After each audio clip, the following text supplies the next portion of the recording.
Good evening, everyone. I would like to call this council meeting of April 28, 2025 to order. I would ask if you are able to please stand for the national anthem.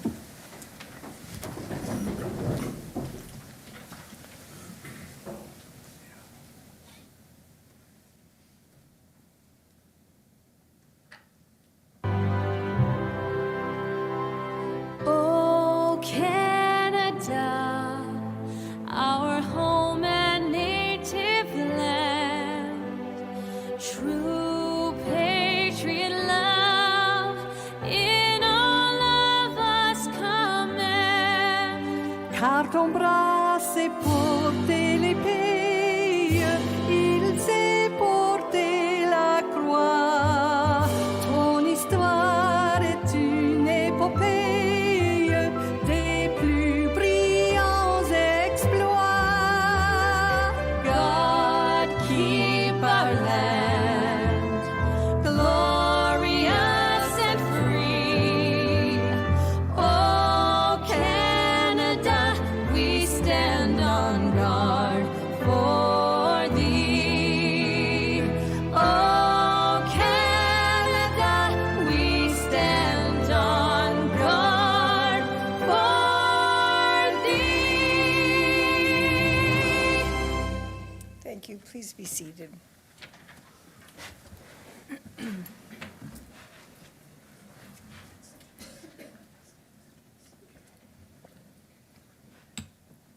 I would like to begin by reading a safety notice. In the event of an emergency, please evacuate the council chambers to the nearest exit through the chamber doors to my left. Obey all instructions given, and if assistance is required, please see the clerk. Once you have evacuated the building, please gather in the front parking lot outside of Town Hall.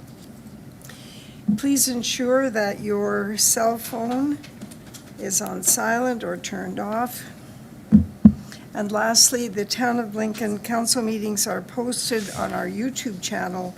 Closed captioning is available on all our videos by selecting the closed captioning button on the bottom right of the video. The Town of Lincoln, being part of Niagara Region, is situated on treaty land. The land is steeped in the rich history of the First Nations, such as the Hattawandronk, the Haudenosaunee, the Anishinaabe, including the Mississaugas of the Credit First Nation. There are many First Nations, Métis and Inuit people from across Turtle Island that live and work in Niagara today.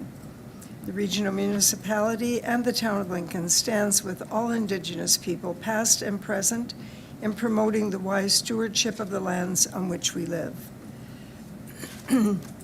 All members of council are in attendance in person and remotely. We have staff in attendance this evening, as well as representatives from the Niagara Health System, Joint Accessibility Advisory Committee, Lincoln Shukokai Karate, Niagara Peninsula Energy, Inc., and Regional Councillor Foster, also in attendance. Do members have any amendments to the order of the agenda? There being none, are there any declarations of interest? Do members have any announcements? I have one this evening. I want to acknowledge the current state of affairs in Vancouver as we collectively, as a council and a community, send our condolences to Vancouver, to the communities involved in the tragedy, the deaths, the injuries, and the resulting tragedy that so many people are being confronted with. Councillor Timmers.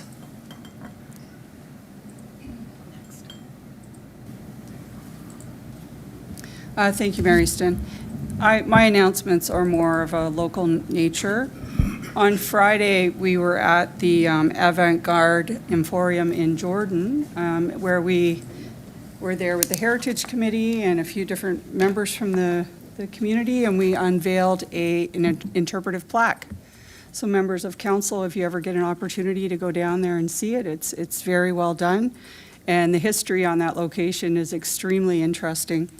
Also, the same day, last Friday, many of you were there, we were celebrating good citizens in our community. And it was a wonderful night, great atmosphere and well organized. And I just want to send out a thank you to Lori and Stephanie for their hard work. It's a big event and they always do a wonderful job. So, and thank you to all the people who volunteer in our community.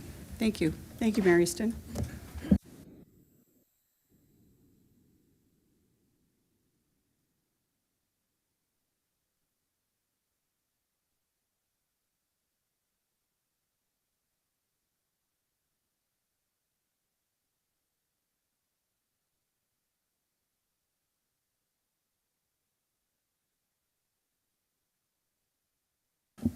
Are recognizing May 1st, 2025 as Doctors' Day to express gratitude to physicians for their compassionate care, their dedication, and continued commitment to improving the health of people in our community.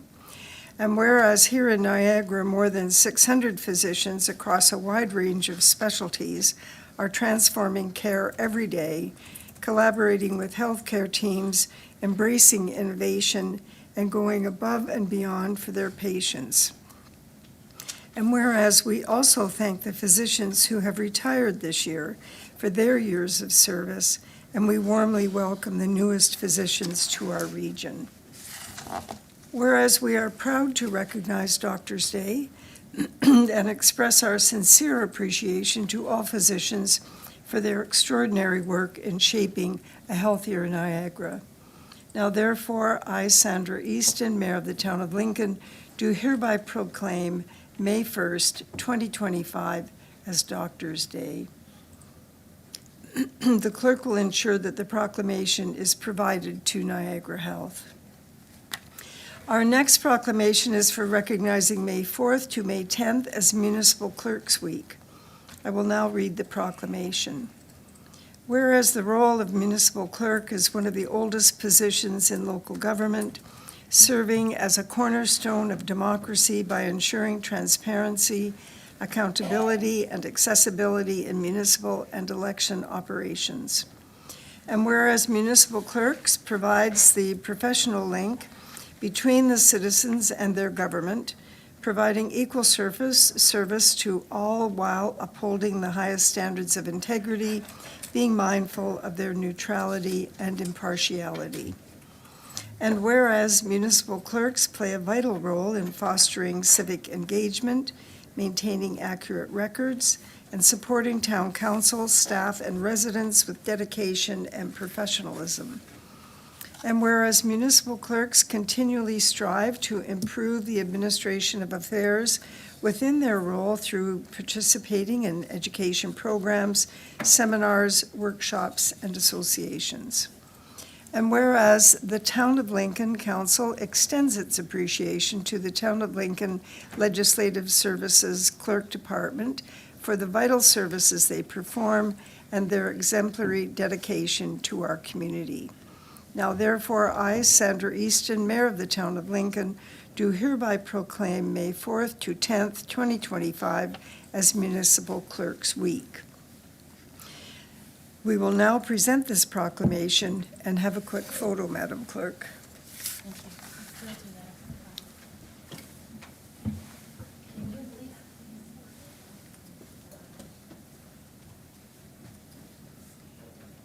Mr. Deputy Mayor, will you join us? You called it.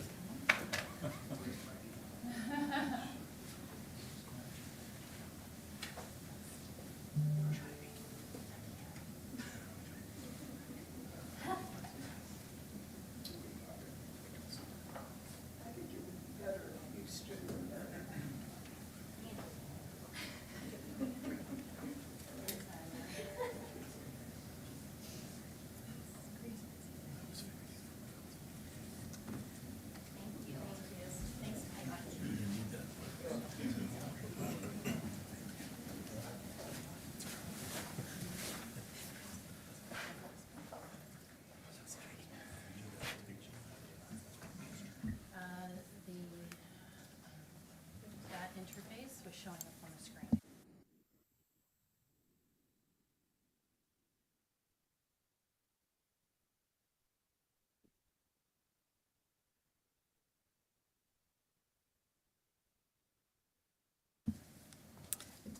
Thank you, Madam Clerk.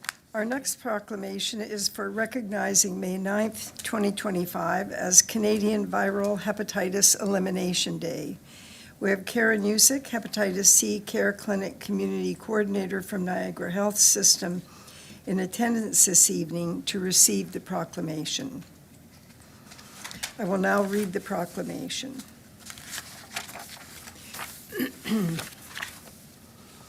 Whereas hepatitis B and C are among Canada's most burdensome infectious diseases, measured in liver damage, cancer, lives lost, and significant cost to our public health care system. Whereas more than 204,000 people in Canada are living with hepatitis C, and more than 250,000 are living with hepatitis B. Whereas hepatitis C is curable, and hepatitis B is vaccine preventable and treatable. Whereas Canada has committed to eliminating viral hepatitis as a public health threat by 2030. Whereas Canadian Viral Hepatitis Elimination Day provides an opportunity to highlight the need for policies that support easy access to testing, treatment, and care for those affected, paving the way toward elimination. Now therefore, I, Sandra Easton, Mayor of the Town of Lincoln, do hereby proclaim May 9th, 2025 as Canadian Viral Hepatitis Elimination Day. We will now present this proclamation and have a quick photo.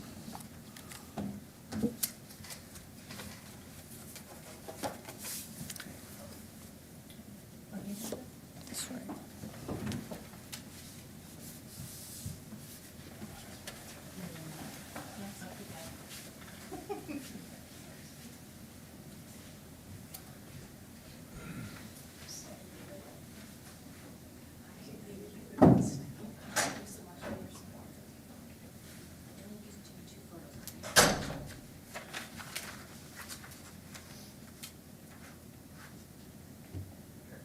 Stay there.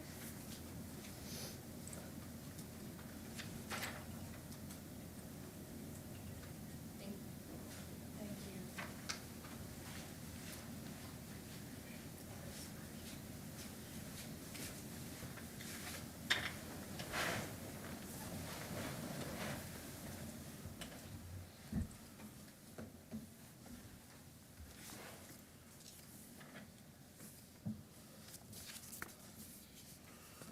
Our next proclamation is for recognizing May 25th to May 31, 2025 as National Accessibility Week.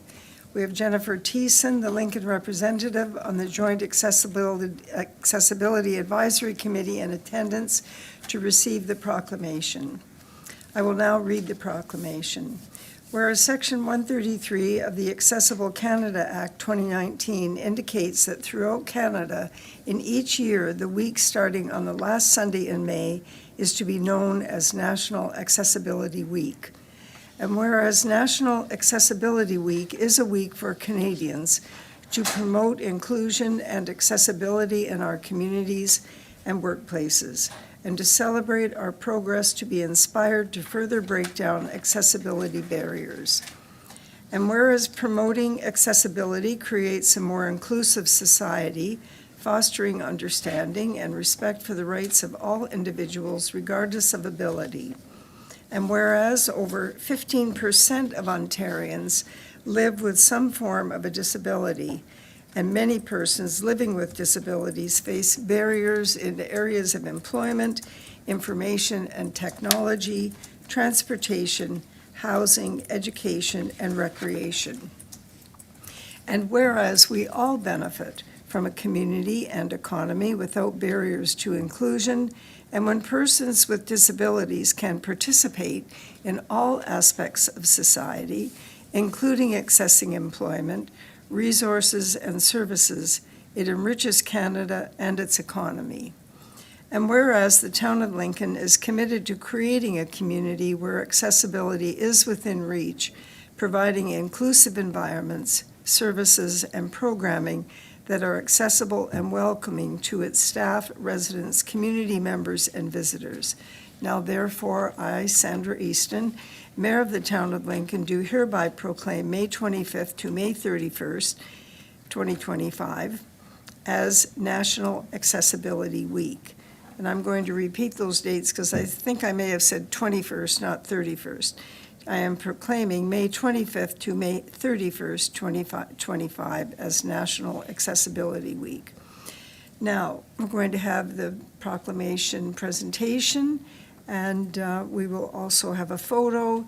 And Councilor Njima, if you would please join us for that photograph. Thank you very much.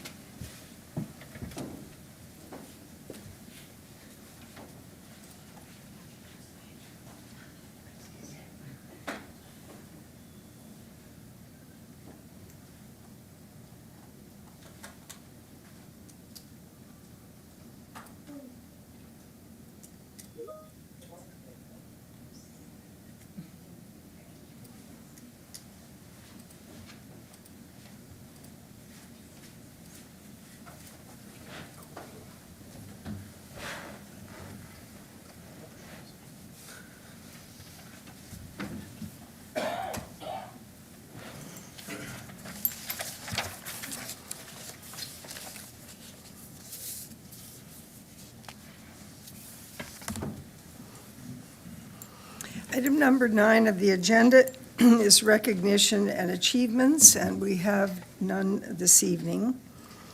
Under item 10, delegations and presentations, we will now consider item 10.1, and we have representatives from Lincoln Shukokai Karate in attendance to speak regarding their achievements and an upcoming championship tournament that some of the members will be participating in.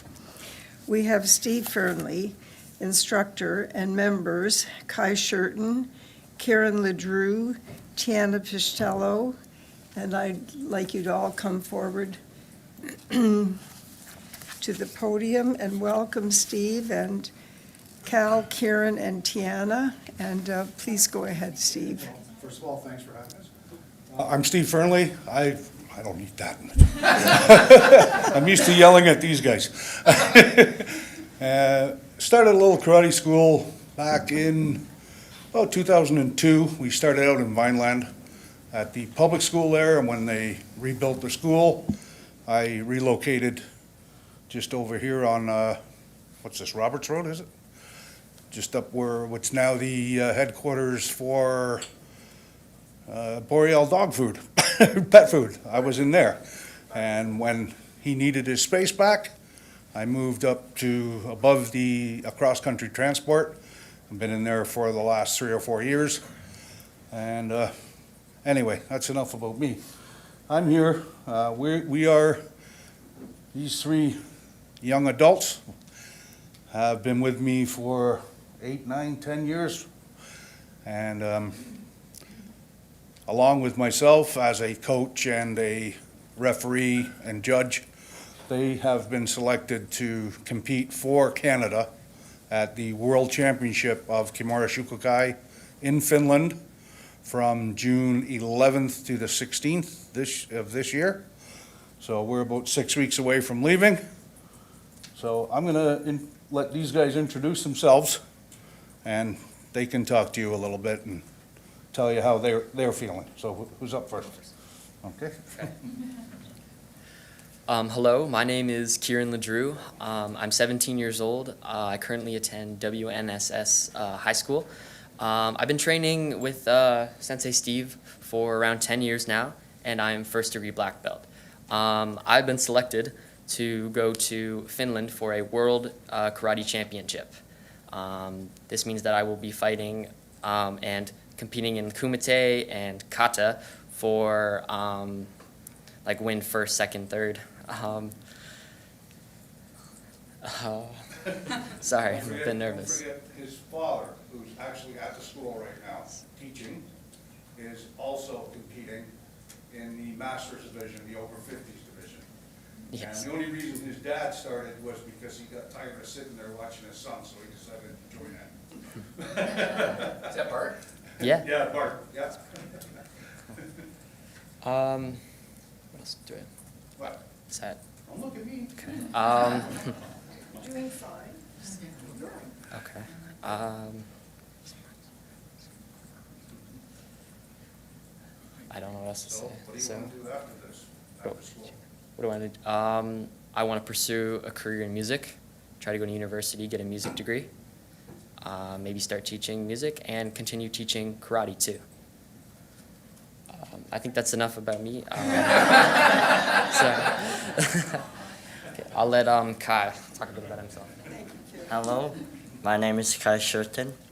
I am a 11th grader in E.L. Crosley and second dan in Shuko Karate. And I am attending the World Tournament in Finland.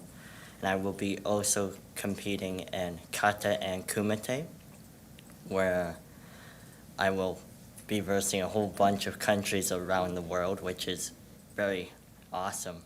You get to meet a whole bunch of new people, so that'll be exciting. And then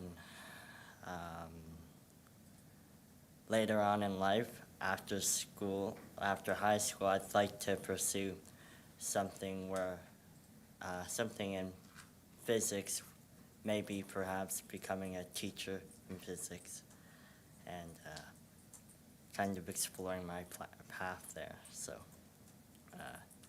Not just physics, quantum physics. I'm a little bit of a nerd.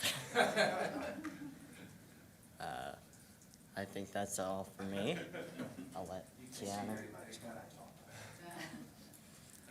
I'm Tiana Pichitello, and I'm in grade 12 at Blessed Trinity in Grimsby. And I've been at karate since I was like 9 years old. And I'm now a black belt, first Q. And I will be competing in kata and kumite in the under 21 division. And it's like a really big opportunity. I'll be also the only girl from the dojo competing from our dojo.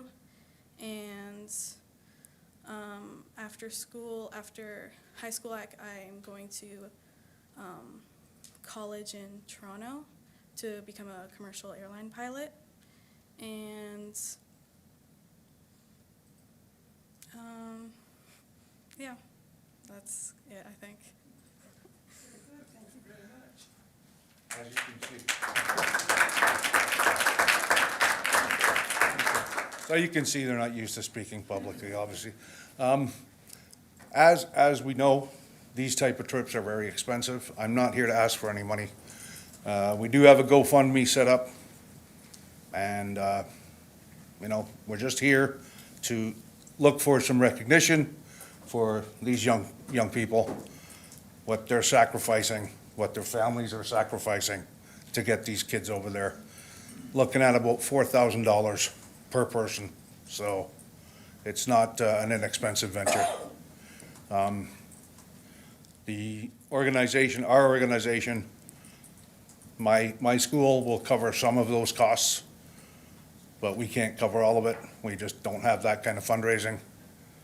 As I'm sure you know, fundraising is very difficult to come by these days for anything, and especially when you're not a massive organization or nonprofit.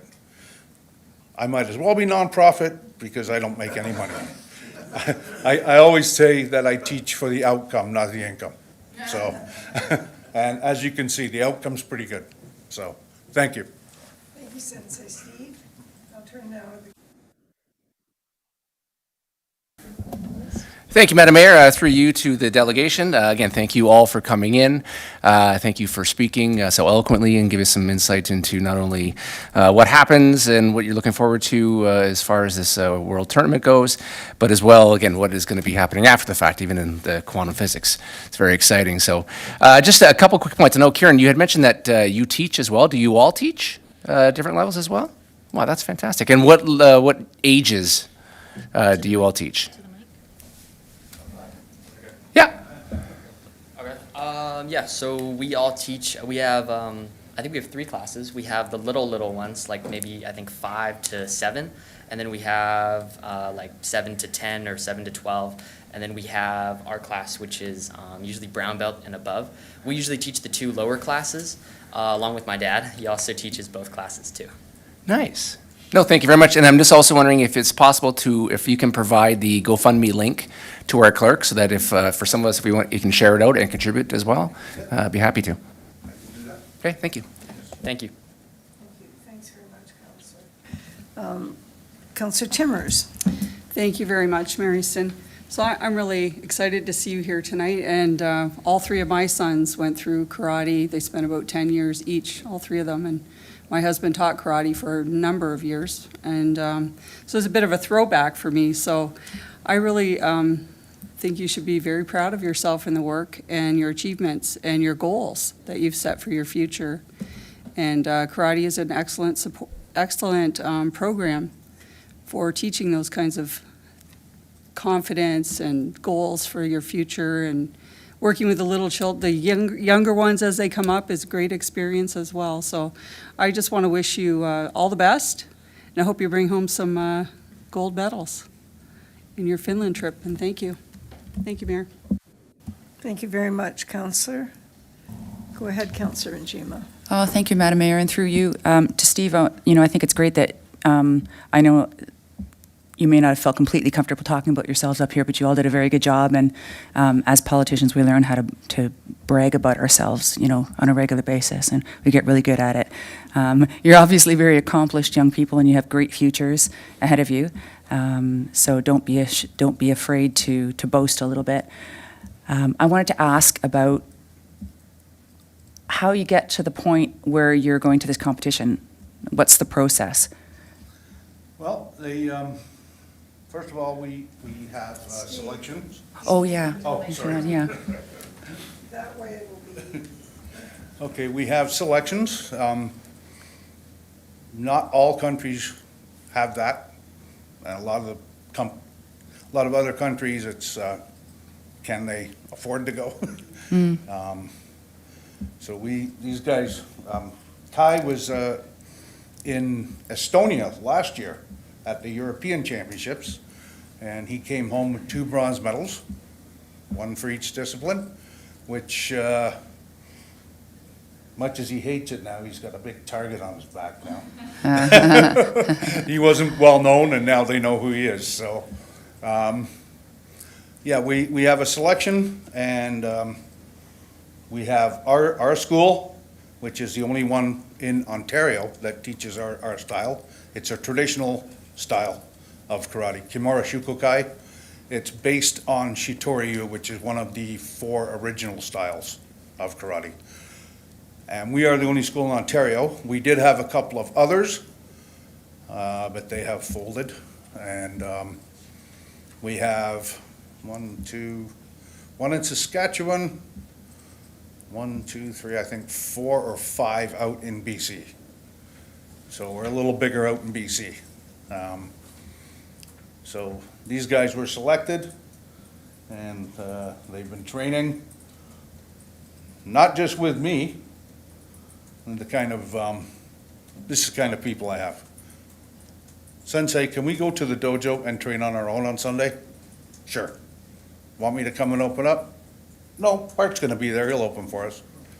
And they train on their own, I don't even have to be there. So, but we do squad training sessions via Zoom with our people out in BC. We get together about once a month and over big screen TVs and computers, we train together. And, yeah, so hopefully they can, as you've said, hopefully we can bring home some hardware, but that's not the important thing. The important thing is the life experience that they're gonna get, the friendships that they're gonna make. I've been doing combat sports, if you wanna call it that, for over 50 years. I started as a youngster myself, and with Kimura Shukokai, I have friends that I've had for over 30 years. And, we get together, shake hands, give each other a big hug, and then beat each other up for 2 minutes, and then, have a hug afterwards. So it's a big family, and that's what these guys have joined, as a family, so. So thank you. So anybody from BC going? Just curious, and then There are, I believe, about 9 people going from BC. okay, Yeah, Yeah. so we'll have a team of about 14 altogether, great. which is the biggest team we've ever had at a world tournament. So, very good. Well, congratulations. We're looking forward to hearing more about your winnings and accomplishments from all of you. It will be live. Yeah. I don't know if it's on Facebook or YouTube, but it will be live. Everything's on somewhere. Facebook and YouTube. What's that? Everything's on Facebook and YouTube, I know. pretty much. Yeah, and I will get that link to, yep, okay. Thank you very much. Thank you. Thank you.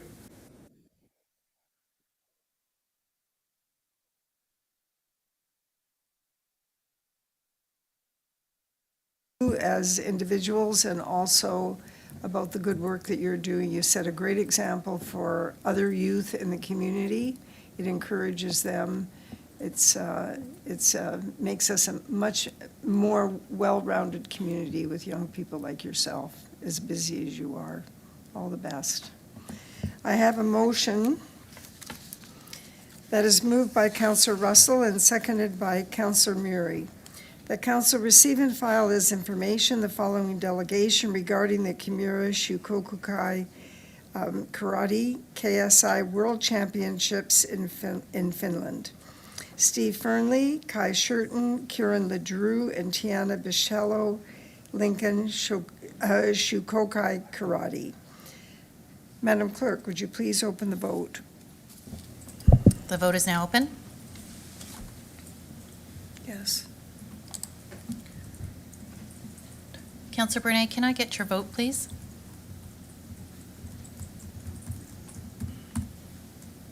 Yes. Thank Support. you. I'll close that vote, and that carries, Madam Mayor. Thank you. The motion is carried. Thank you very much for joining us this evening.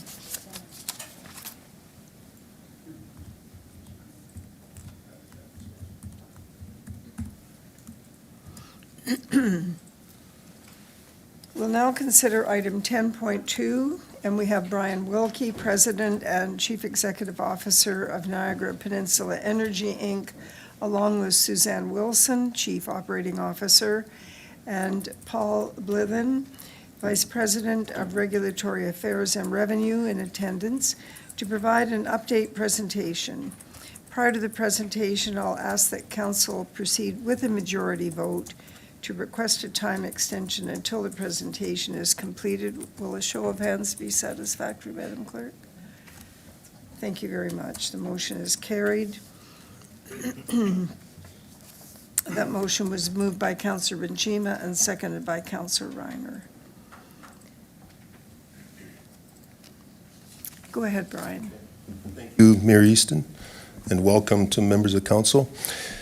We have a presentation, and I'll do the first 3 slides after this slide, and I'll turn it over to our Chief Operating Officer, Suzanne Wilson, who will walk you through very detailed information, and then we'll have time at the end for some questions from the members.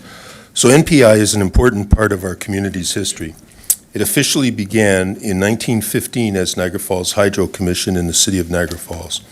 On January 1st, 2008, Niagara Falls Hydro and Peninsula West Utilities officially merged and amalgamated to become Niagara Peninsula Energy, Inc.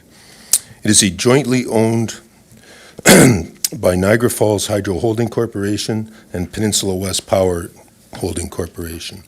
So the next slide gives you an overview of the corporation. There's the City of Niagara Falls with its holding corp, and there's a 74.5% ownership. And then the Town of Lincoln, the Town of Pelham, Township of West Lincoln, and Peninsula West Holding Corporation, which is their corporation, 25.5% shareholdings in Niagara Peninsula Energy. Now, the next slide will show you the service area that we cover. We actually have about the 3rd largest service territory in the province of Ontario. So there's red spots are pinpointed with our our office in Niagara Falls and then our office in Smithville. And those are yards and storage sites, and we operate our vehicles and line crews out of there. On the left is the board of directors, and Lynn Timmers sits on our board. Tony Brunet has sat on our board, as well as Sandra Easton.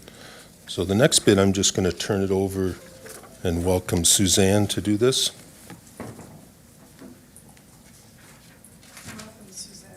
Thank you, Madam Mayor. Good evening, everyone. My name's Suzanne Wilson, as you all know. I've met some of you. I'm just going to go through the next couple of slides. There's a lot of acronyms that we use in this industry, so I'll try to remember. If you need to know, just raise your hand. MPI is a high-performing LDC, which is a local distribution company, with the OEB, which is the Ontario Energy Board. All LDCs in the province are regulated by the Ontario Energy Board. So every year, each LDC has to produce a scorecard. We're performance-based. These are just a few of the items that we have to put on our scorecard, so I'll just briefly walk you through them. These are 2024's actual numbers. Service quality. So new residential and small businesses, they have to be connected on time. So what does that mean? So the Ontario Energy Board sets a target of 90% to be connected within 5 days. In 2024, MPI connected 95% of the time. Service quality, scheduled appointments met on time. So the Ontario Energy Board's target is 90%. MPI scored 100%. So what does that mean? We have to provide a residential customer or a small business a window of 4 hours. So if we say we're coming on this day within 4 hours, we have to show up, and we do.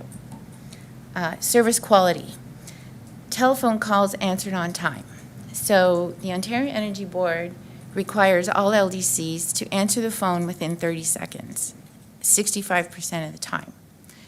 In 2024, we answered it 81.54%. That's actually a little lower than previous years, and I'll tell you why. The postal strike happened, and what happened was everyone called and said, hey, where's my bill? Hey, how much do I owe? Because of the volume of calls that came in, we weren't able to answer it within 30 seconds. Customer satisfaction, billing accuracy, the Ontario Energy Board requires that the bills that we send out to all of our customers is 98% accurate. We achieved 99.93%. Safety, level of compliance with the Ontario regulation. So we are audited by the Electrical Safety Authority, and the C means we're compliant. We just had our 2025 audit. System reliability, everyone is very interested in these. So there's two measurements for system reliability. The one is the average number of hours that power to a customer is interrupted. We call it SAIDI. We are less, the target is not actually the OEB's target in this situation, so every LDC is a little different. That target is the 5-year average that NPI has experienced. So 1.81 is the duration, okay? We achieved 1.65 hours. So on average, we total up all of the number of hours that we were out, and we divide it by the number of customers that we serve in total, not the number of customers in the outage, okay? We do exclude from that calculation the major loss of supply, which is transmission. So if we lose transmission supply, which comes from Hydro One, we don't include those hours, and we do not include any major events. And NPI did not have any significant major events in 2024. Most of in our history, a major event is usually happens for wind, and it's usually in April. System reliability, the second one, is the average number of times, which is called frequency, that the power is out for the customer. Again, the OEB target is actually NPI's 5-year average target is less than 1.64 times, and we achieved 1.05. Connecting renewables, new micro-embedded generation facilities connected on time. This is a new solar panel or new micro grid, which we don't have a lot. The target is 90% and we achieved 100%. So by the numbers. So as Brian mentioned, we are a very large utility. It can take you 2 hours to drive from the southern part to the northern part of our territory. We go all the way from Niagara Falls all the way to Smithville. We own 10,745 transformers. And there's 2 different types of transformers. We own what we call a pad mount transformer, which is the green boxes you'll drive by, they're on a pad mount. And then we own the pole mount transformers, and they're the ones up on the poles. We have 4,600 circuit kilometers of line. That's overhead and underground. We serve 5,529 commercial customers, and of that, 729 of those customers are large commercial customers. We own 25,000 poles in our service territory, and we serve 53,483 residential customers. So in 2023, in 2023, we embarked on a communication strategy to reach our customers. In our service territory, we have a lot of people who still like their bill mailed. They're not on e-bill. They still like the paper. And a lot of people don't know where does their money go.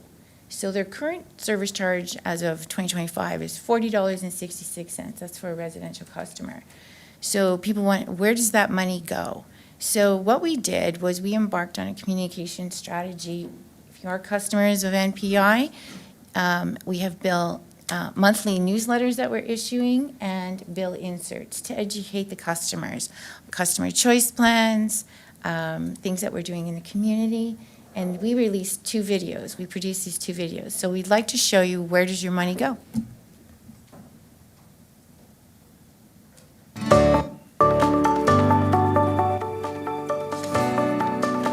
Every month, our customers receive a bill for their monthly electricity usage. You may receive your bill by mail or email, depending on what you selected as your preference. But where does your money go once you pay your bill? Let's take a closer look. First, your electricity bill is subject to HST. Next, like all local distribution companies in Ontario, we buy our power from the Independent Electricity System Operator. After that, the power must move from the generators through transmission lines to reach our local NPEI distribution system. We pay the companies that own the transmission lines. The last portion of your bill covers local distribution. That's when the power goes from transformer stations through distribution lines and connects to homes and businesses. 100% of the distribution rates you pay are invested back into the communities we serve. Our local, highly skilled employees maintain our poles, wires, and transformers while ensuring quick response times for outage restoration. Our professional and courteous representatives are always ready to assist with all your questions and concerns. Niagara Falls Hydro Holding Corporation owns 74.5% of NPEI, while the remaining 25.5% is owned by Peninsula West Power Incorporated. Through these municipally owned holding companies, we are proportionately owned by the City of Niagara Falls, the Town of Lincoln, the Township of West Lincoln, and the Town of Pelham. Since 2008, we have paid our municipally owned shareholders over $17 million in dividends. This means that every dollar that our customers pay for distribution is invested in our communities. Your money stays local, where it matters most. Niagara Peninsula Energy, proud to be your local utility.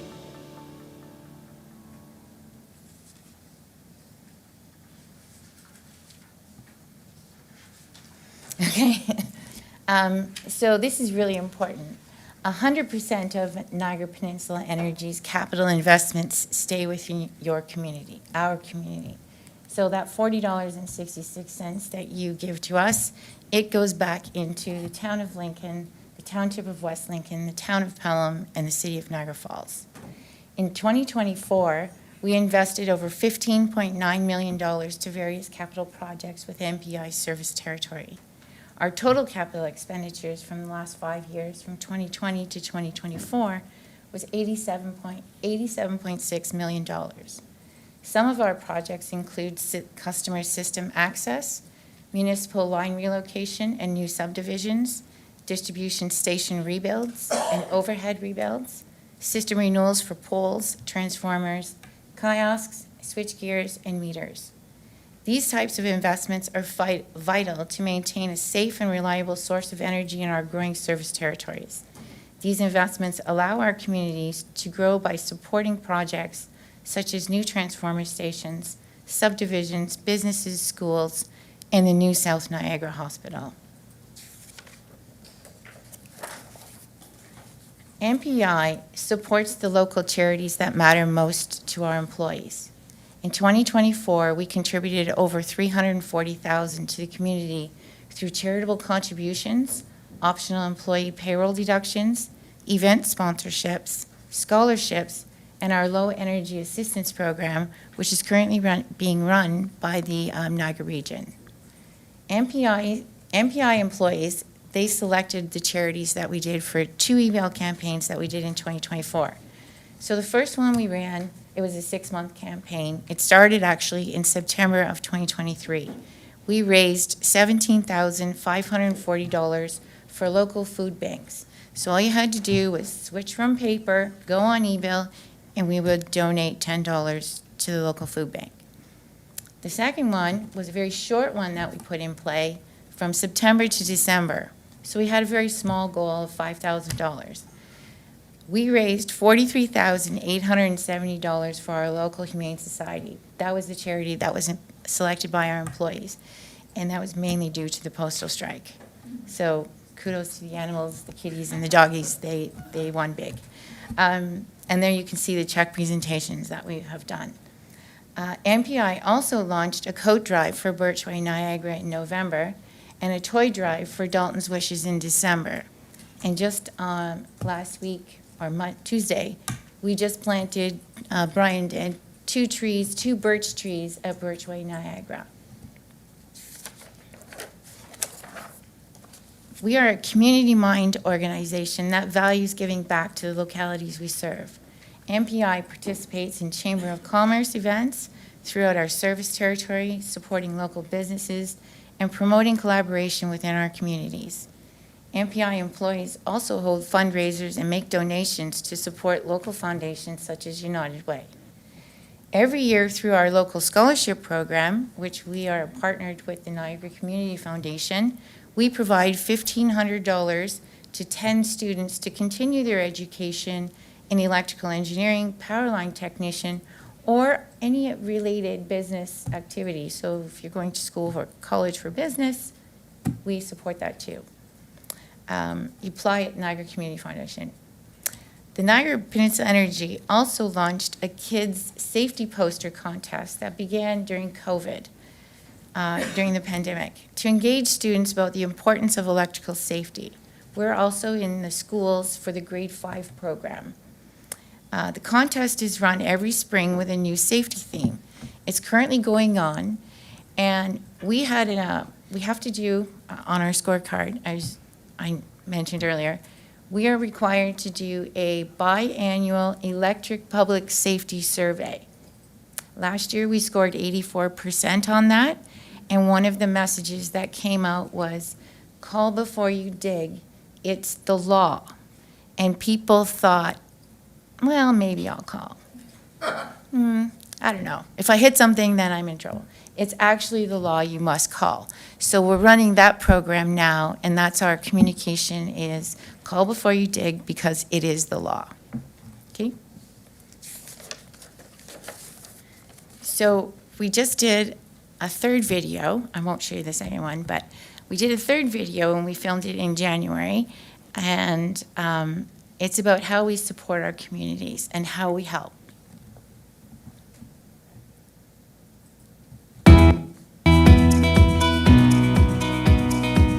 Over my career at Niagara Peninsula Energy, I've seen firsthand the dedication our team brings to delivering electricity to you every day.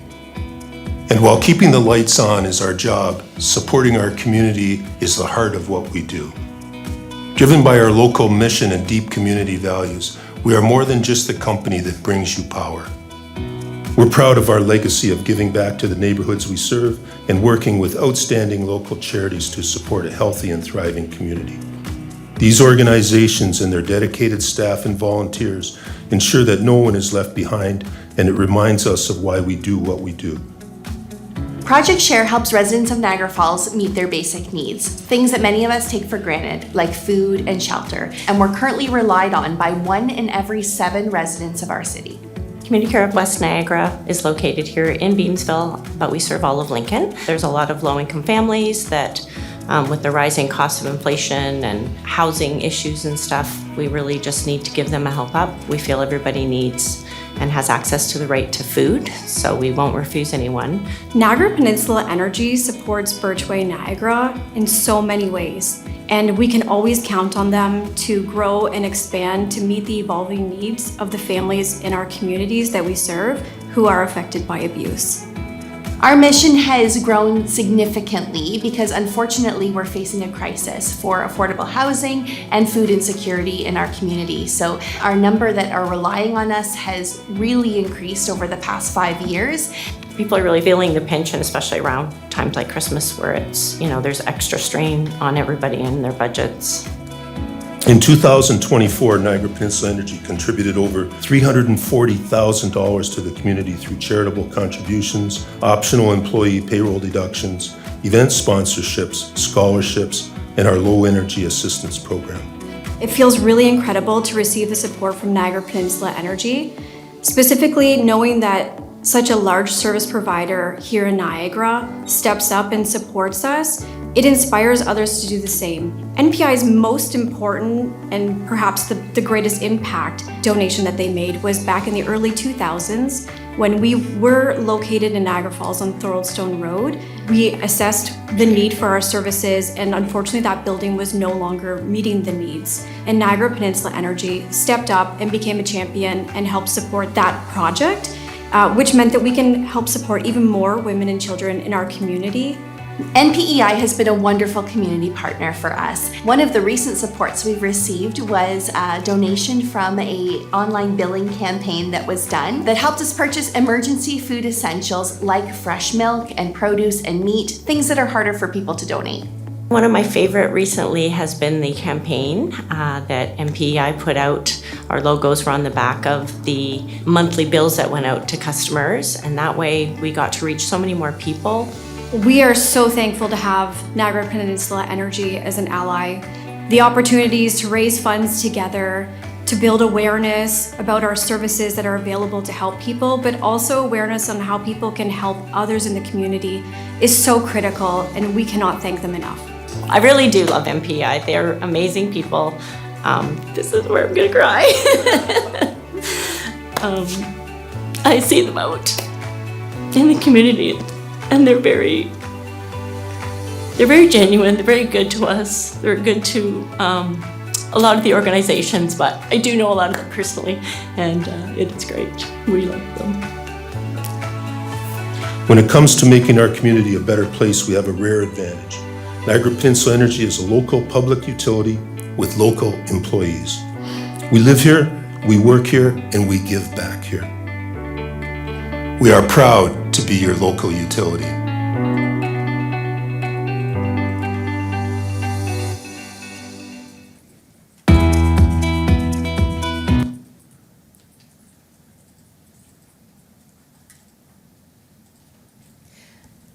So NPI also provides annual dividends to support our municipal shareholders' priorities and will continue for years to come. The total dividends that we've paid from 2008 to 2024 were $19.8 million. We currently have a dividend budgeted for 2025 at $2.2 million. We've grown them, as you can see, from $500,000 to $1 million to $1.2 million to $1.4 million to $2 million to $2.2 million. We have delivered growing dividends over year in contrast with stability challenges faced by other LDCs in the sector. As a long-term asset-based company, we are pleased to provide this annuity as a key component of our municipal shareholders' inheritance. Staying ahead of our risks and our opportunities. NPI is always evaluating its future opportunities and risks. Our strength lies in our strategic foresight and operational agility, ensuring we meet today's demands while remaining prepared for tomorrow's challenges. And like everyone else, we are facing the risks of tariffs and export uncertainty, cyber threats, which have been incredible in the last 10 days, OEB regulatory shifts, federal and provincial energy policy, electrification and load growth, which is coming, and LDC mergers and acquisition activities. Thank you. Thank you very much.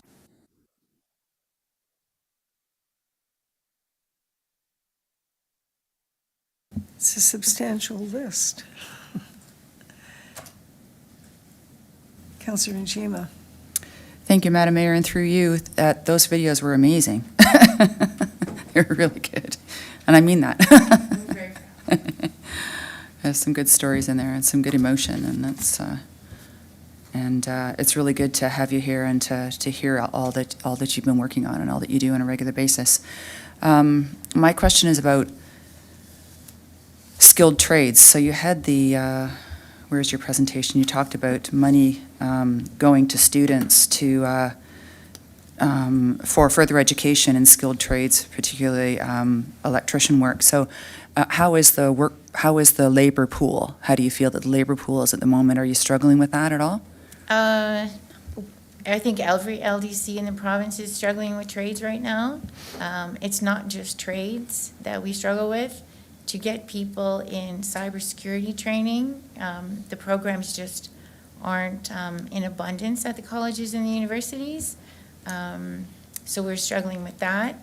We did hire a new young kid he was the second class to graduate out of Fanshawe College in cybersecurity audit, and this kid is brilliant.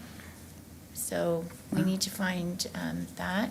We have about 40 linemen right now, and yeah, it's getting tougher and tougher to get them because everybody wants them. Yeah. We've heard, we always hear about skilled trades deficits in the labor market, and I'm wondering if you've heard of any opportunities to partner for example, our local Civic Connect, an operation that in Lincoln here, and the CAO, Noor Hage. Currently, a lot of what they do is IT related, which might be of interest to you also. But I know I was speaking to him back in the early fall, and I reached out to him today, but I haven't heard back.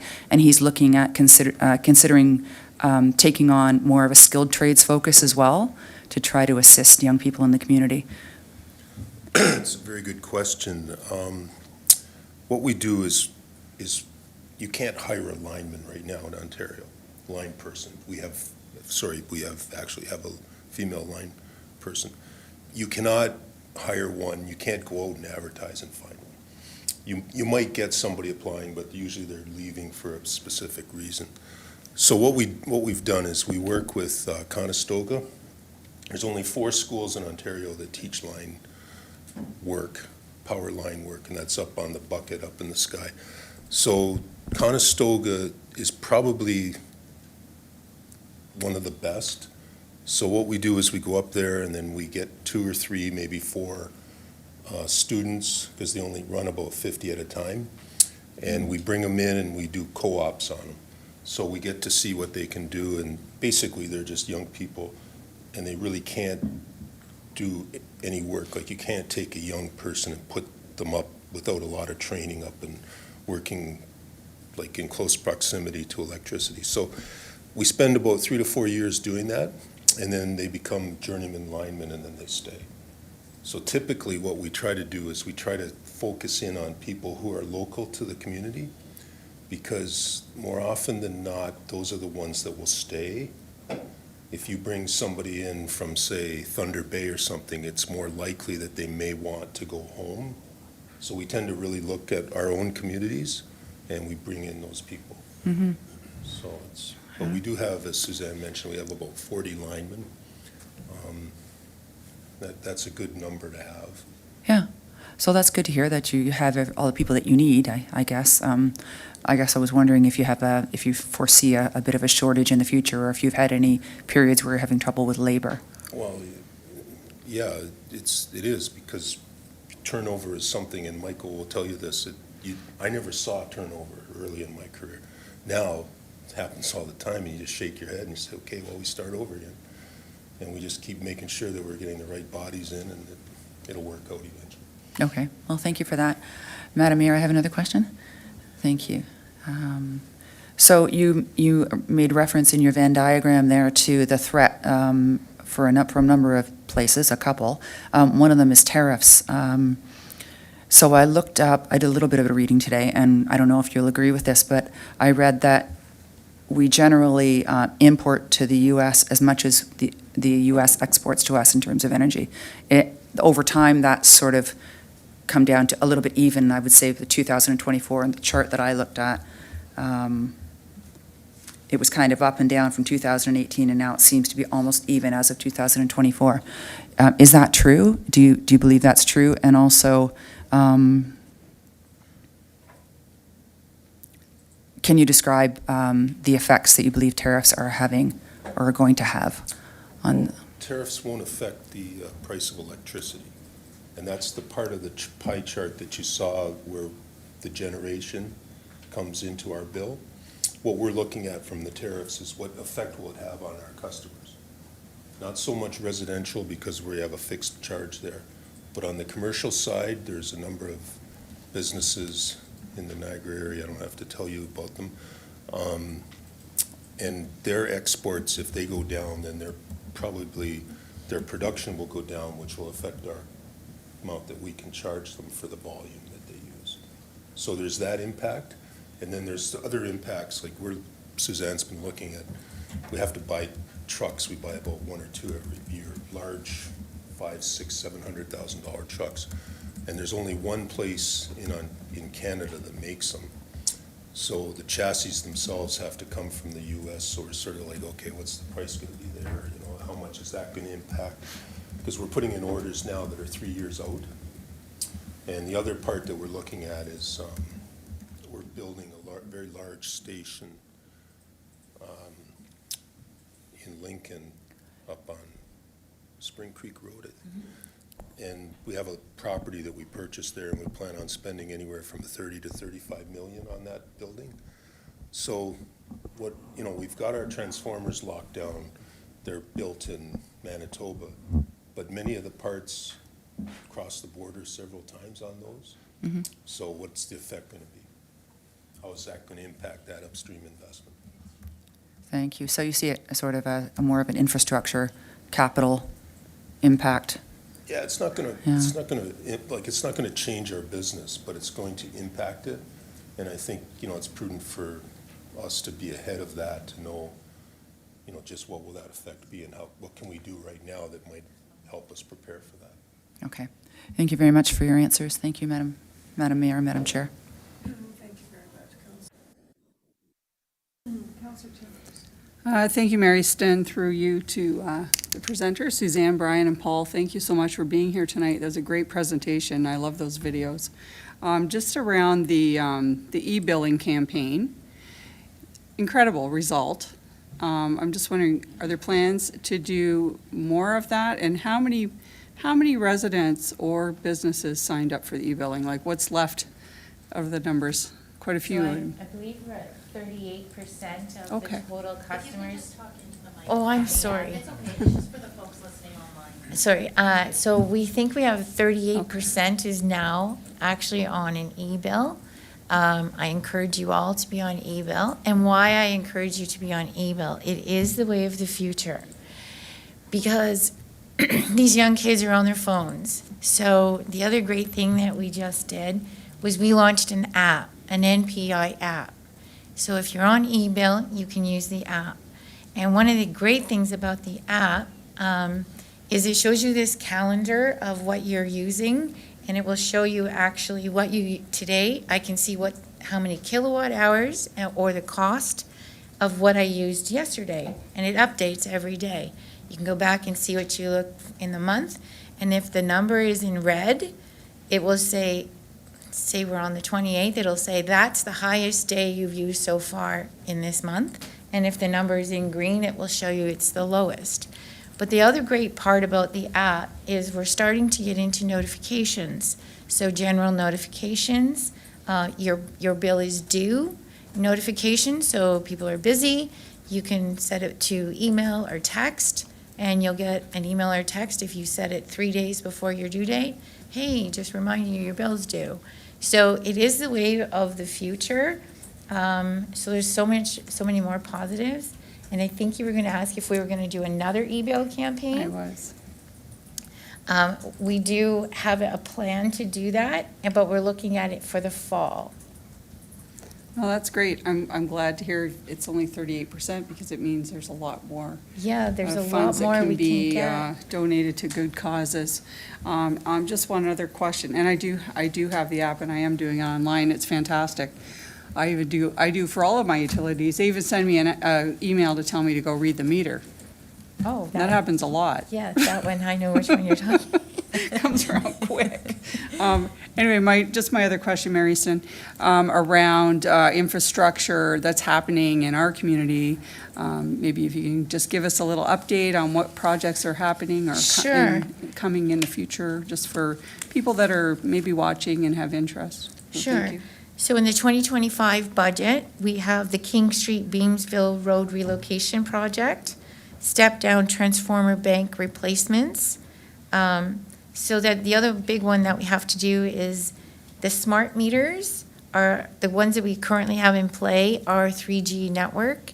And so inside the meter, there's a chip and they're 3G compatible. Rogers has notified us that they're changing all of their technology to 4G, which is forcing us to now go and replace the meters, to have the 4G chip, LTE chip put into them. So in Lincoln, we have about 200 meters that we have to come and do this, and we have to be done by July 31st.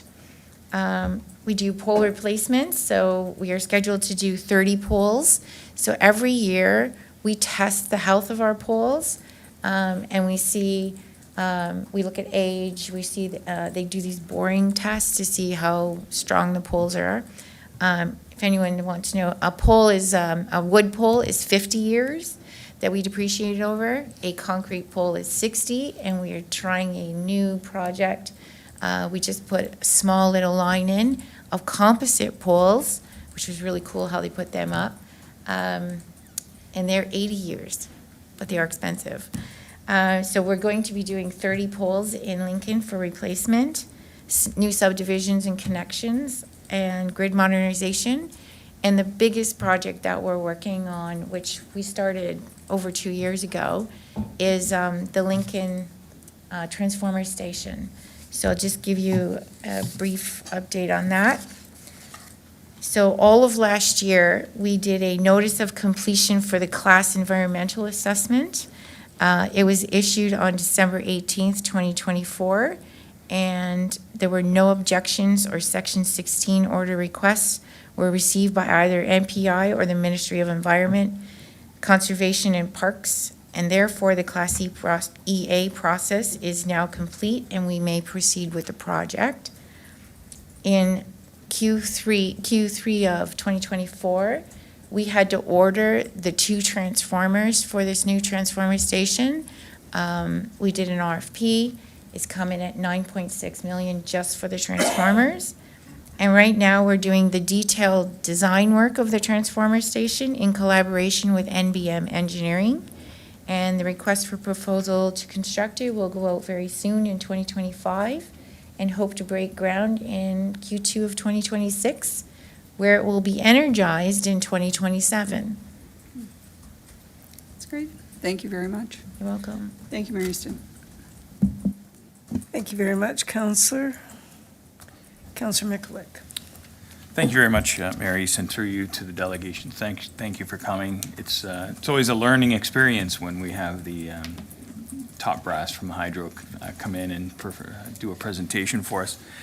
I'm gonna talk to the finance side, the dividend side. There was those charts. There was the dividends and there was the expenditures. And I'm just trying to understand. So, 2.2 million budgeted dividend. How is this determined? How is this calculated? It's a regulated industry. Rates are subject to regulation, so you can't just bump the rates up to increase that dividend. And I ask that question from an investment perspective for any municipality that invests or has money in these LDCs. Some choose to have an investment in an LDC, some choose not to. I'm curious how that is. I play Monopoly, and I never really considered the hydro companies to be a real buy, when you're only getting 4 times the dice roll. So how are these dividends calculated? Well, it's based on net income, after-tax net income. And Suzanne would sit with the board members like Lynn and the other 7, and she would provide information of what we can afford to pay back to the municipalities from the excess that's available. So that's where the dividend comes from. And that dividend is then paid to each holding corporation because they're the owners, and then they distribute it as they see fit. So it's basically, it's not built into the rates, it's a surplus that comes at the end of the rate process, year-end process. Okay, thank you for that. I just to follow up, just hearing that.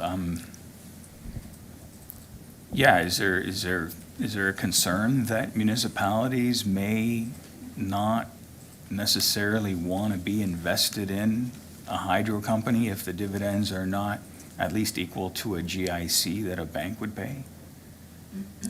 I guess it's possible. I think that's a decision each municipality has to make. Investments generally don't necessarily always pay returns, but they might grow in value, and that growth in value might be much in excess of dividends. So the buy and hold strategy is quite often something that's better than just divesting. But at the end of the day, I think, you have to understand it's basically an essential service. You want to have as much local control as you can. And, tonight is a good example of that, local control. And if you divest, I would probably suggest that you wouldn't have that kind of control and you wouldn't have the impact that you might have right now. So we think it's a good proposition, and it's one that we are in here for the long run on. Okay, I raise those questions because I worry as a resident or as a investor or shareholder that in order to provide those dividends that you're competing with in the financial market, right? There may be a temptation to sacrifice or make cuts in infrastructure or what needs to happen to those investments to satisfy the shareholders. So again, that's above my pay scale. That's a board type conversations. But yeah, and I think that I only bring it up now because I never get a chance to bring it up. So. No, that's fine. And I think it's a very good question, actually. But it goes to why you have input into the board and why you appoint people like Lynn, and you're going to get another appointment in the end of this year, so you'll have 2 people on the board. And that's really what their job is, to hold people accountable so that you don't end up cutting just for the short-term benefit, that you look in the long term and you play the long game. And that's really what we try to do. That investment that we're making up in the Lincoln, up in the Spring Creek area, $35 million is a lot of money, but it's something that'll pay for the next 80 years. And every year, people are using more and more electricity. and you're getting closer and closer to being up against the wall. So if you don't make those significant investments, you won't be able to supply the electricity that people need. Consumptions are growing probably almost at 2% annually. And that's not really just new housing coming in, that's just people becoming more affluent, and they just purchase and use more electricity, you have more appliances. You're starting now, I think 7% of all the vehicles sold in Ontario are electric. That's going to grow. That used to be almost at zero. So as transportation gets electrified, yeah, it's going to, and people are just changing, getting out of gas just from a climate perspective and using more electricity. So it's, I think you want to, keep that in mind when you're making some decisions. Thank you. And then, I know I've cobbled a lot of quick, I have one more. Yes, go Thank ahead. you through you. Customer satisfaction with the phone calls seems high, but what about with complaints received or outcomes? Like how do we measure satisfaction, customer satisfaction in terms of, resolution to complaints, or do we do that as an organization? Well, we're required to survey our customers. The Energy Board requires us to do that. And so they do a kind of a comprehensive survey, and those are what the results come out of. So I don't know if I can truly comment on everyone being satisfied as to what their complaint was and whether it was resolved or not. I don't get too many complaints, so I mean, if Lincoln had a lot of outages, let's say, I'm sure that I would hear it from Lynn, and I know I would hear it from Sandra and Michael. So I don't get a lot of that. I mean, there are outages, storms run through, lightning happens, but generally speaking, they get addressed. Okay, thank you. I hope that helps, but. No. Yeah, Suzanne. So the other survey that we're required to do biannually by the Ontario Energy Board is a customer satisfaction survey. So our last survey was done 2 years ago, and it was an overall satisfaction of 91%. Okay. We are about to have our next biannual one will happen in 2025. So we're actually exceeding the province's average on customer satisfaction. No, thank you for that, because when I look at slide 5, and I just worry that we're only putting the good news on this slide. Oh, no, and, I have the whole there's, thing. It's It's amazing. Well, we're not going to talk about this, but we're going to look at all the good stuff. So I just want to throw a question that I'm not sure if it would be on this slide or not, but no, thank you for that answer, though. So for 2024, we exceeded all of the targets. Some of the information, when we did the presentation, we didn't have the actual numbers because we were still finishing the year in, because there's these cost pieces, so we didn't put them on the slide, but I have them now, and they will go public in September. No, I appreciate that. No, and again, I think it's important for a municipality to be in control of their hydro. Nothing worse, nothing more fearful than having a power outage and worrying about your sump pump not working. So that's, I'm always thankful when it comes back on within 1.5 hours or 2 hours or whatever. So, thank you. Thank you very much, Councillor. And next we have Councillor Pachariva. Go ahead, Thanks. Councillor. Thanks, Your Worship. Thank you, Brian and Suzanne, for being here. Maybe a money-making opportunity. You might want to teach a master class on service quality with respect to appointments to our telecoms, Cogeco Bell, because there's nothing that drives me crazier than we've got a 4-hour window, and I sit there, and then they call and go, oh, sorry. So kudos to you for doing that. Wanted to ask you a long-term question. I just got an email from my sales manager that tomorrow we're expecting tornadoes in an area where I'm going, plus with hail. And knowing that we're getting these 100-year storms happening more frequently, does NPEI have a long-term strategy of replacing traditional above-ground wire-to-pole with buried infrastructure? I know we try to do that in our new subdivisions, but going back and looking at existing areas, Question. It's it's about 10 times more expensive to go underground Yeah. than it is overhead. And the ground moves, so you can go underground and still get outages. Anywhere where there's a new subdivision will always be underground. Anywhere where you have a lot of congestion, say down in a downtown area where there's a lot of growth going on in a community, you probably are going to go underground because you just can't drop the big poles in. You just don't have the space, so you go underground. And then you come up with little boxes and you have service, and then you keep do it in sections so you don't lose. If you lose a piece, you don't lose like a kilometer, you only lose about 100, 200 meters. Okay.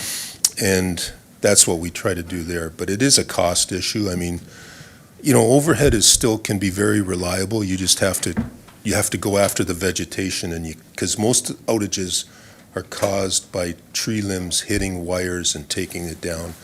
And so you want to keep up your tree trimming and really be I won't say this, but maybe I shouldn't. You want to be as aggressive as you can because that's how you really prevent outages.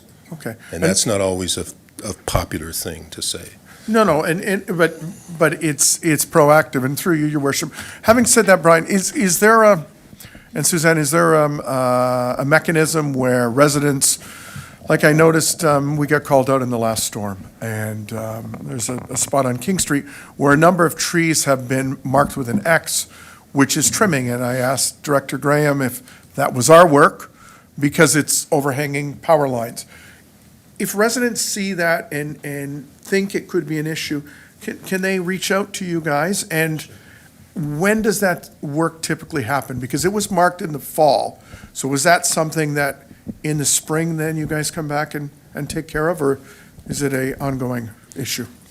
We're required to do all of our service territory at least once every 3 years. So you can call it in, you can either phone it in or email it in to us. And it goes on the list, and then when the crew gets out to that area, and that will be probably in the near future, then they would do that. But if it's a really bad situation, we'll just go out and just trim it right away. Okay, terrific. We won't wait around for it. And one other ask I have too with respect, and it ties into service quality and customer satisfaction and system reliability. So, and please don't take this the wrong way, but when there's a service outage, the heat map really doesn't do the trick. It's not prescriptive enough. And if you look at Grimsby Power, they say the streets or the areas, and then a timing issue. And I know you can't, I don't want to tie you down to that, or at the very least, send it to the reps on the board, and then they can fill out, because that's the first thing that happens in a power outage, is that the local pages, if you still have internet, light up and go, what's going on? And Ms. Garkopoulos is the first person I emailed to say, have you heard what's going on? So just a little better feedback, and we were going to direct Mike to bring a letter to you guys, but you're here tonight, so killing two birds with one stone. What you're talking about is you can go onto our website, and there's a map that shows the service territory, and it shows in a not very granular fashion exactly what's out. And the reason for that is we don't want to cross any lines as far as privacy is concerned. So I don't want to suggest that your house in particular is out of power and then someone else, and then we might be held liable for that. Okay. So we kind of go into a neighborhood perspective, keep it a little higher level. Okay. But quite often the problem is the map doesn't get updated when the power comes back on, because we have a process, an internal process, where our people have to go through and make sure that it comes on in the control room, and then they'll update it. Okay. So there is a little bit of that happening. We've tried to polish it up a little bit to make it a little more user-friendly, but we understand what the concern is. Yeah, because a lot of times when there is an outage, it looks, and I'm drawing a blank on the video game, it looks a lot like, no, they're not Tetra. There was what's that? I was just guessing. Oh, where you used to go around and collect the goblins, and that's what Pac-Man. That's what that pink blob reminds me of every time. Brian gets the reference. So yeah, if if you could just be a little bit more succinct. I like neighborhoods. I like that. Southwest neighborhood, Northeast neighborhood, perfect. And then we can put that information up, and then the residents, and then we'll say, hey, look for updates. We just like to relay your message and be more interactive, so, and we're the first people they come to, so. Thank you. Okay, thanks. Thank you very much, Councillor. And CAO Koukopoulos. Through you, Madam Mayor, always hard to follow Councillor Pachariva, and he touched on, I think, a few of the items that I wanted to touch on, but I just wanted to commend Suzanne. Thank you for being here. Brian, to you and your team, I know you always pick up the phone every time I call, and sometimes they're expensive calls. So whether it be, some issues we had in Prudhome's, whether it be, you name it, burying wires, Councillor Pachariva mentioned that, you're always willing to come to the table and find a way forward. So those conversations end up resulting in significant savings for us. And so I'm eternally grateful. I think our council and our community, if they knew what we accomplish at those meetings and via those calls, I think they'd be even more grateful than they are.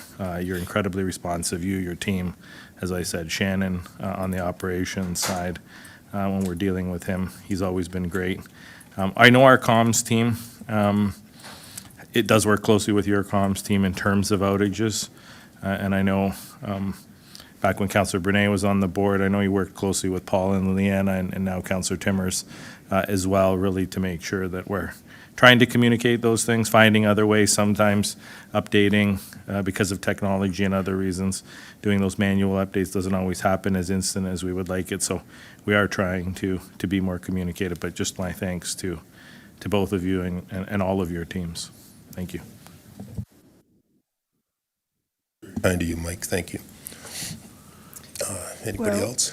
We're at the end of the questions, and they were all great questions, so obviously you need to come more often. There being no further discussion, I have a motion moved by Councillor Brunet and seconded by Councillor Timmers. The council receive and file.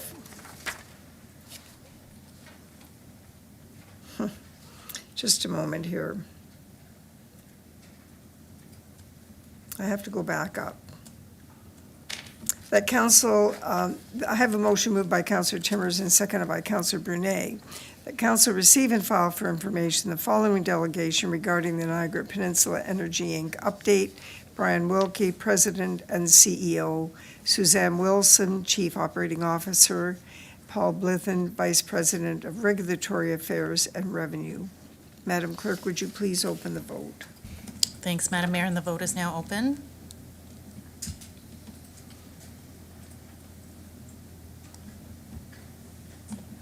And I'll close that vote.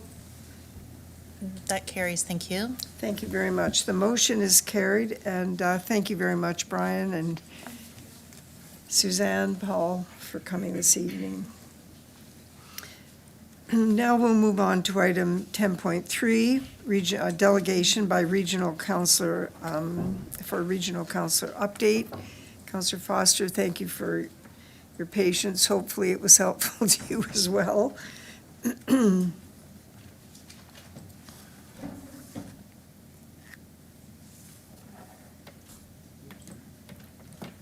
What did I do? Oh, there we are. We're good?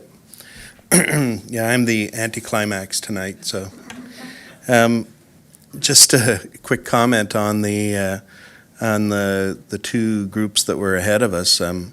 NPEI is really generous to the community. They're really good with here with Lincoln, with the various support that they're doing. They're very supportive of Rotary as well. Our Sunset Music Series is supported by them very well. So, and of course, any funds that we raise out of that is going back into the community as well. So, anyway, good stuff. And then your karate guys ahead of that. I don't understand karate. I really don't. I don't understand karate. I saw the Karate Kid movie, but anyway, we watch it at the Olympics every 4 years or so. Okay, let's have your report. Yeah. Just on a serious note, you know, and I hearken back to what Mayor Easton said at the beginning, our hearts go out to the communities in Vancouver with the tragedy that occurred there. And it's something that we're always mindful of, you know, when we organize things, when we're doing things. You know, bad things can happen. So as it happens, my daughter's partner, Liz, she's from the Filipino community, and I was talking to her about it, and it really did send shockwaves back in and through, and it's surprisingly very close community. So anyway, and I know this council has mentioned that.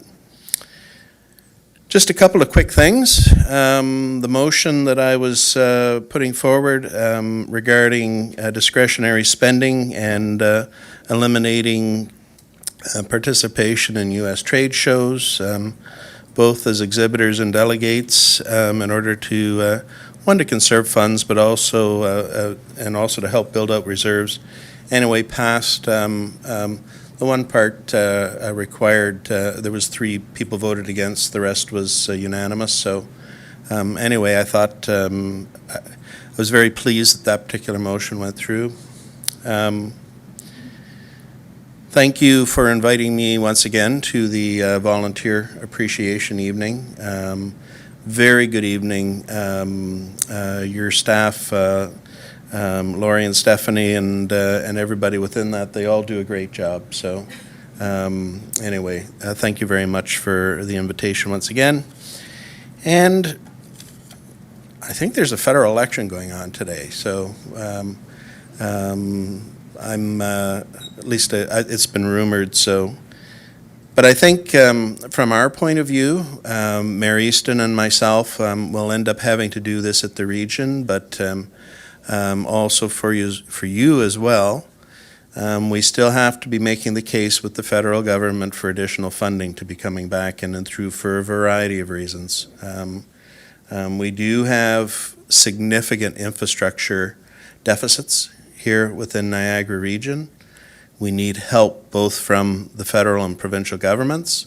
There seems to have been some movement at the provincial side of things, but as normally happens, they're looking for partnership from the federal government with this as well. So once the smoke clears, once we see who's in charge in Ottawa, let's keep up the pressure. So that's it for my report, Mayor Easton. That's why I had to say those things at the beginning. I had to make it, you know, at least 2 minutes. So.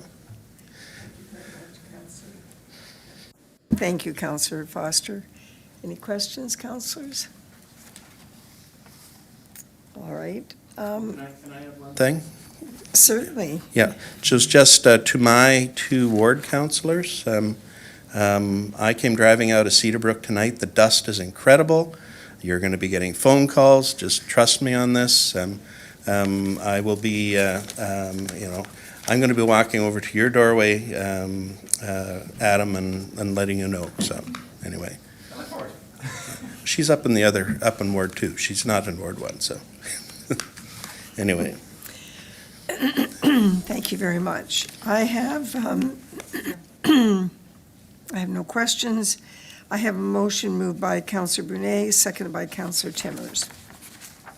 The council receive and file for information the following delegation. Regional Councillor Foster. Madam Clerk, would you please open the vote? Vote is open.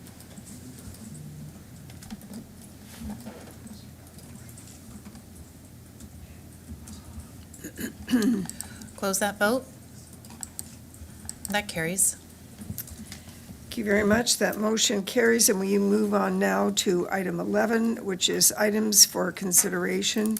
We will now consider item 11.1, which is a resolution from the Joint Fire Services Advisory Committee regarding exploring opportunities to incentivize and support the manufacturing of fire trucks and emergency response vehicles within Canada. Both the town of Grimsby and the town of Lincoln are bringing this forward for endorsement. I stated at the last council meeting a notice of motion referencing this. However, there was a motion already brought forward by the Joint Fire Services Advisory Committee, so this is really a matter of endorsing the same motion. Do members of council have any questions?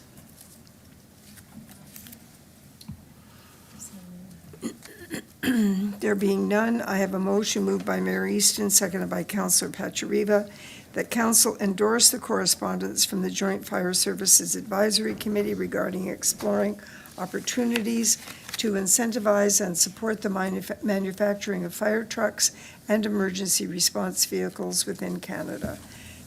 Madam Clerk, would you please open the vote? Thanks, Madam Mayor, and the vote is now in progress.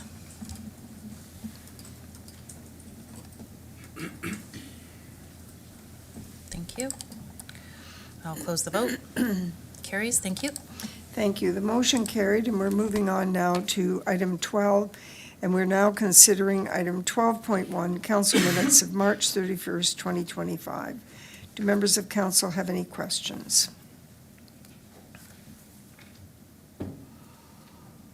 I have a motion moved by Councillor Murray, seconded by Councillor Njima, that council approve the minutes of the following meetings of council minutes of March 31st, 2025. Madam Clerk, would you please open the vote? Thanks, vote's now open.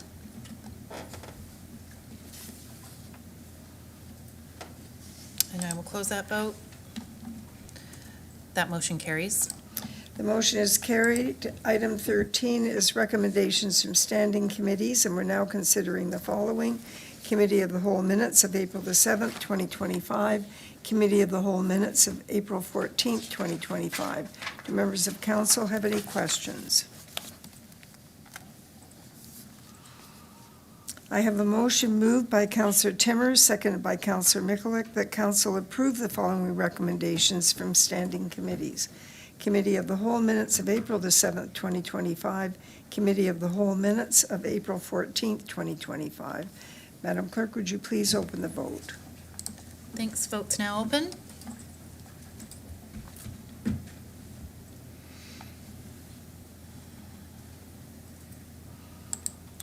Closing the vote. That carries. The motion is carried. We move on to item 14, notice of motion. 14.1 is a notice of motion brought forward by Councillor Russell, seconded by Councillor Brunet, pertaining to a request for information regarding Niagara Regional Transit. This motion was first introduced to council on March 31st, 2025, and is being presented this evening for consideration. Councillor Russell, would you like to provide comments pertaining to the motion? Sure, thank you, Madam Mayor. Again, the motion is written based on the conversation that we had when the NRT came in for their presentation, and also based on the introduction of motion back in March. This isn't a request to change services. This is just a request for more information about the possibility of maybe enhancing the services in Lincoln as far as NRT is concerned. Again, with the idea that maybe we can increase the opportunity for usage with a fixed line service as opposed to the current microtransit system. So for me, this would be, it's written in a way that I think is relatively general. I'm open for discussion and amendments on it. Again, ideally, we'd like to see some opportunity for a review of the information on what the potential cost would be for a fixed line service to run between St. Catharines and Grimsby. And I know, talking to Councillor Pachariva, there might be an option to extend that further. So again, I'm open for discussion.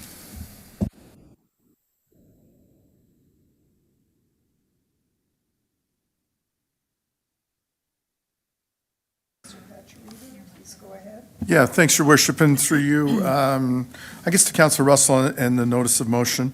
Yeah, so a lot of this is going to come forward in our master plan. I would like to make a friendly amendment to this motion if the councilor's willing. Like, I would like to. Excuse me, Councillor, there's no such thing. We do not entertain, as you know, We do not entertain friendly amendments. I would like to make an amendment then, not friendly. Thank you. A hostile amendment if one needs to. Counselor, I'll dig. it's an amendment. Okay, an amendment, Thank you very okay. much. Go ahead. So I would recommend that we remove the last two lines in the second last. The route would ideally run 3 times per day. You don't want to be that prescriptive, and you don't want buses running with little to no ridership on them. So I think that will come out of the master plan. And also, this quote should also factor in the elimination of the current microtransit service. AODA requirements from the province mean you can't implement a community bus and eliminate specialized vehicles. So the specialized vehicles right now carry our AODA ridership.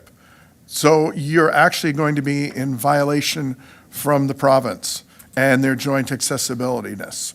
And like I stated before, the request would preempt the master plan. So I would like to amend, we take out those last 2 lines, and then I'm fine with it. And then your costs will come forward, right? Okay, let me just bring Councilor Chambers in to the amendment. Just a moment. Sorry.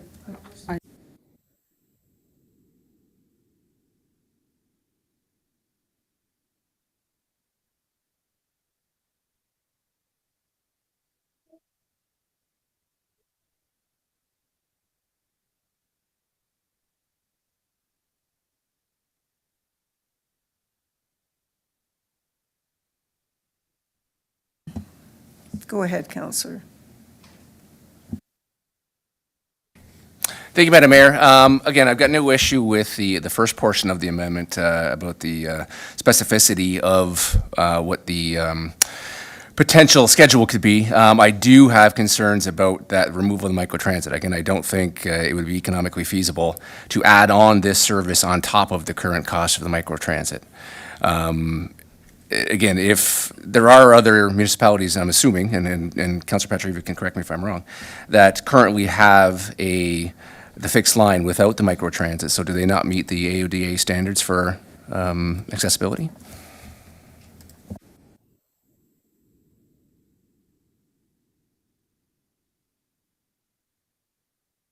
Councilor Patrieva. Yes, that I'm not sure of, but we have our Chief of Staff from Niagara Niagara Transit here tonight, Jordan Hamilton, who could easily speak to that, who's more adversed on that. So if we could allow him. So that's an unregistered delegation, Yes. so I am going to need a mover and a seconder and a vote of council to have, Patrieva, Murray.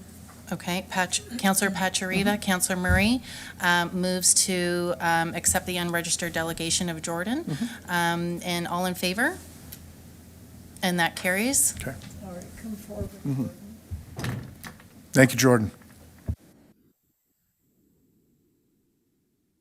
Good evening, Mayor and Council. So through the Mayor, no, there are no communities. So the fixed route service communities are Welland, St. Catharines, Niagara Falls, and Thorold, and they all have specialized microtransit.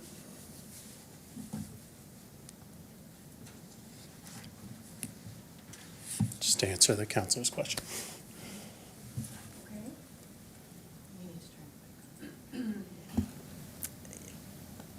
Councilor Chambers, I'm sorry. Well, we have a motion on the. Okay. I don't even. All right. So there's the answer. Councilor Chambers. Before we entertain another amendment, we need to vote on this amendment. That's right. Okay?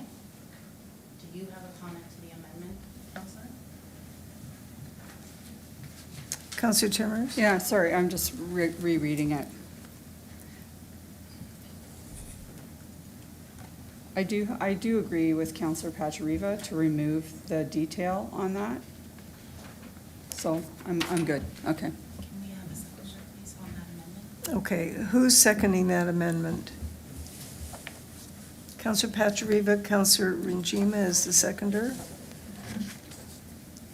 Okay, just a moment. Councilor Mikulik, your comments, are they to do with this amendment? Okay. All right. Counselor Timmers, you would come out. Counselor Russell, please come out. Everybody come out, because Counselor Mikulik was next. Go ahead, Counselor Mikulik. Thank you. I wasn't sure if, I bowed out because I wasn't sure if Councilor Russell was going, if there was a back and forth between Councilor Russell and. I think the clerk was done with our back and forth. All right.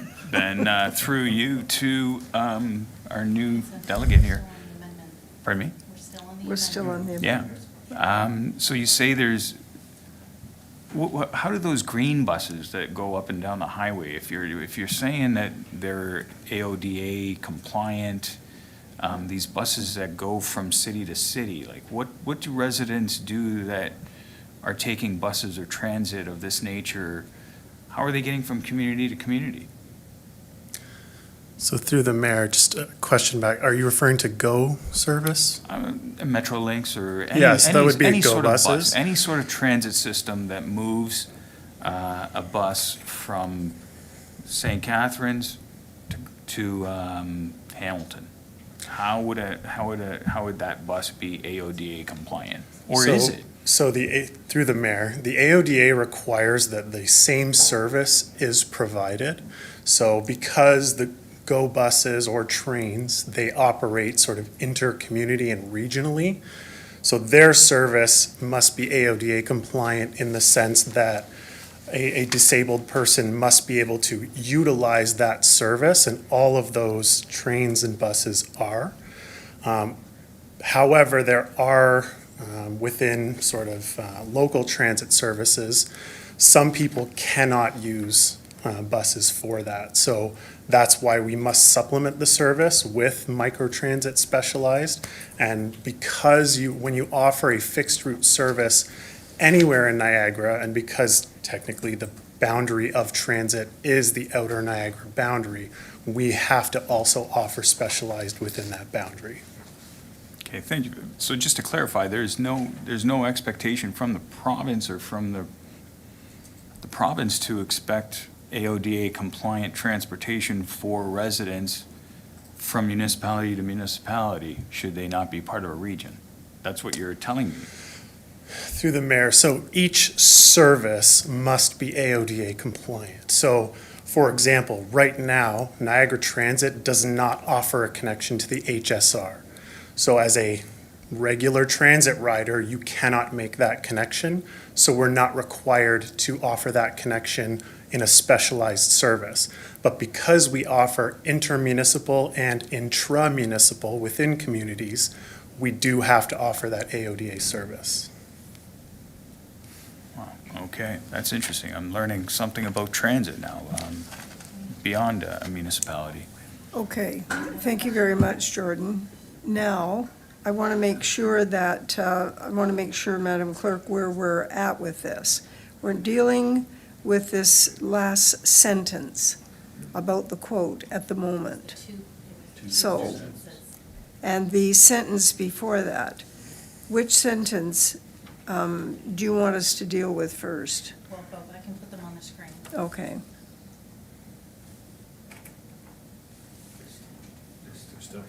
There's still questions to that, so.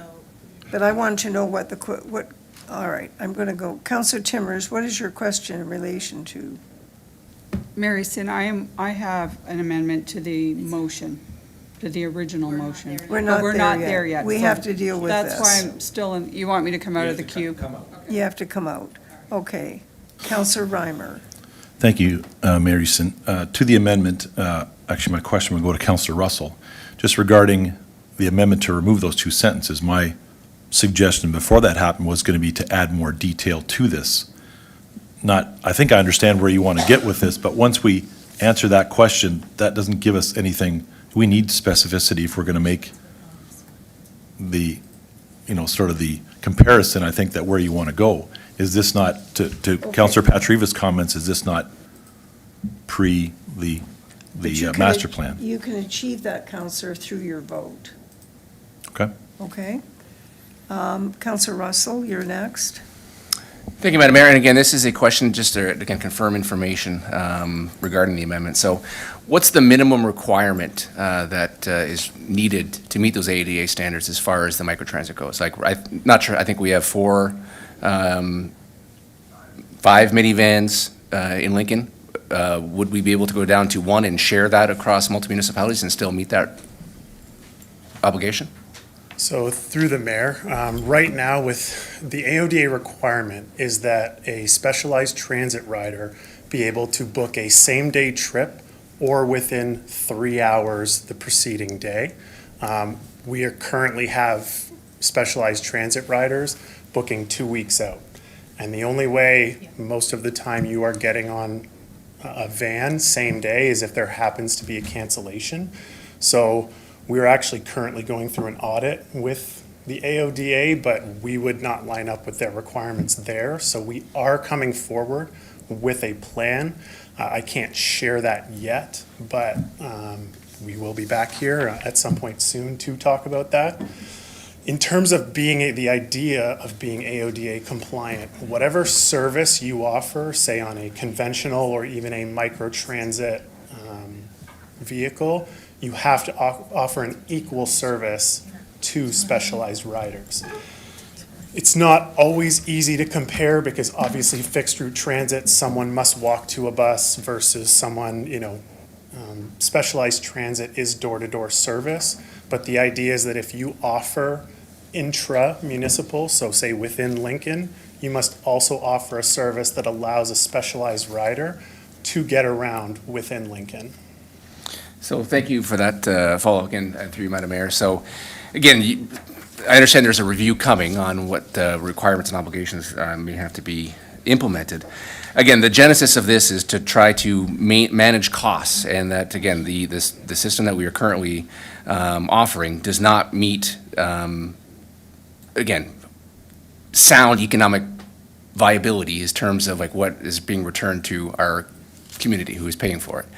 Again, adding on a fixed route and then also having on even some level of the microtransit, again, is going to likely be that it's not going to be feasible.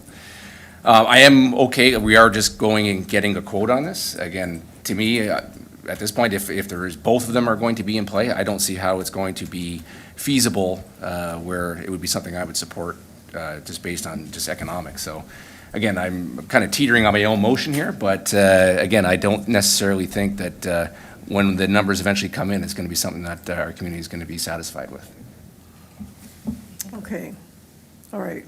The clerk is going to put thank you very much, Counselor. The clerk's going to put the motion up.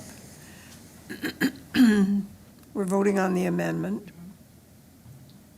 Alexa, scroll down for me. This portion here. Now therefore be it resolved that the Town of Lincoln Council requests that our Niagara Regional Transit Commission representative, Councillor Pachuriva, request an estimate for the cost to run a fixed bus route from St. Catharines to Grimsby and back to St. Catharines, period. Vote is open.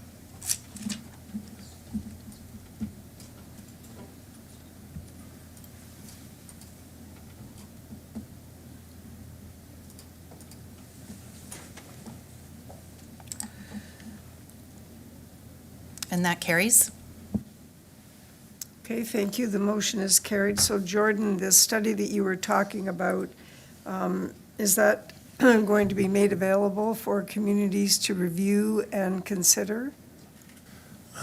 Sorry, are you referring to the master plan or the new plan for specialized or the AODA audit that we are currently? I guess I'm talking about the microtransit service, the AODA piece. Yes.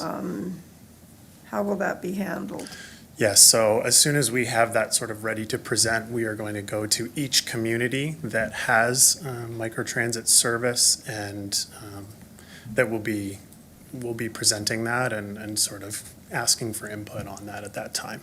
I don't have an exact date yet, but we're working very hard on it as soon as possible. Okay, and I know that there's other communities looking for extensions, so will the timing be such that the decision on the if it were chosen the extended route, that the timing for the extended route and the timing on the declaration around the costs would be about the same time so that we would be able to make a fully informed decision?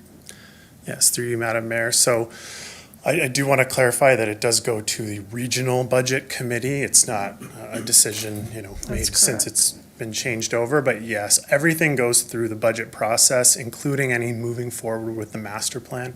You can see if you look at the master plan options that were put forward to the communities, options 1 through 4 all include a fixed route regional service that actually connects into Winona Crossing and goes all the way through to St. Catharines. So, and the costs all of that will come forward at budget time. Okay, let me ask another question because it relates to what might come in the future. We're talking about the microtransit service, which is AODA related.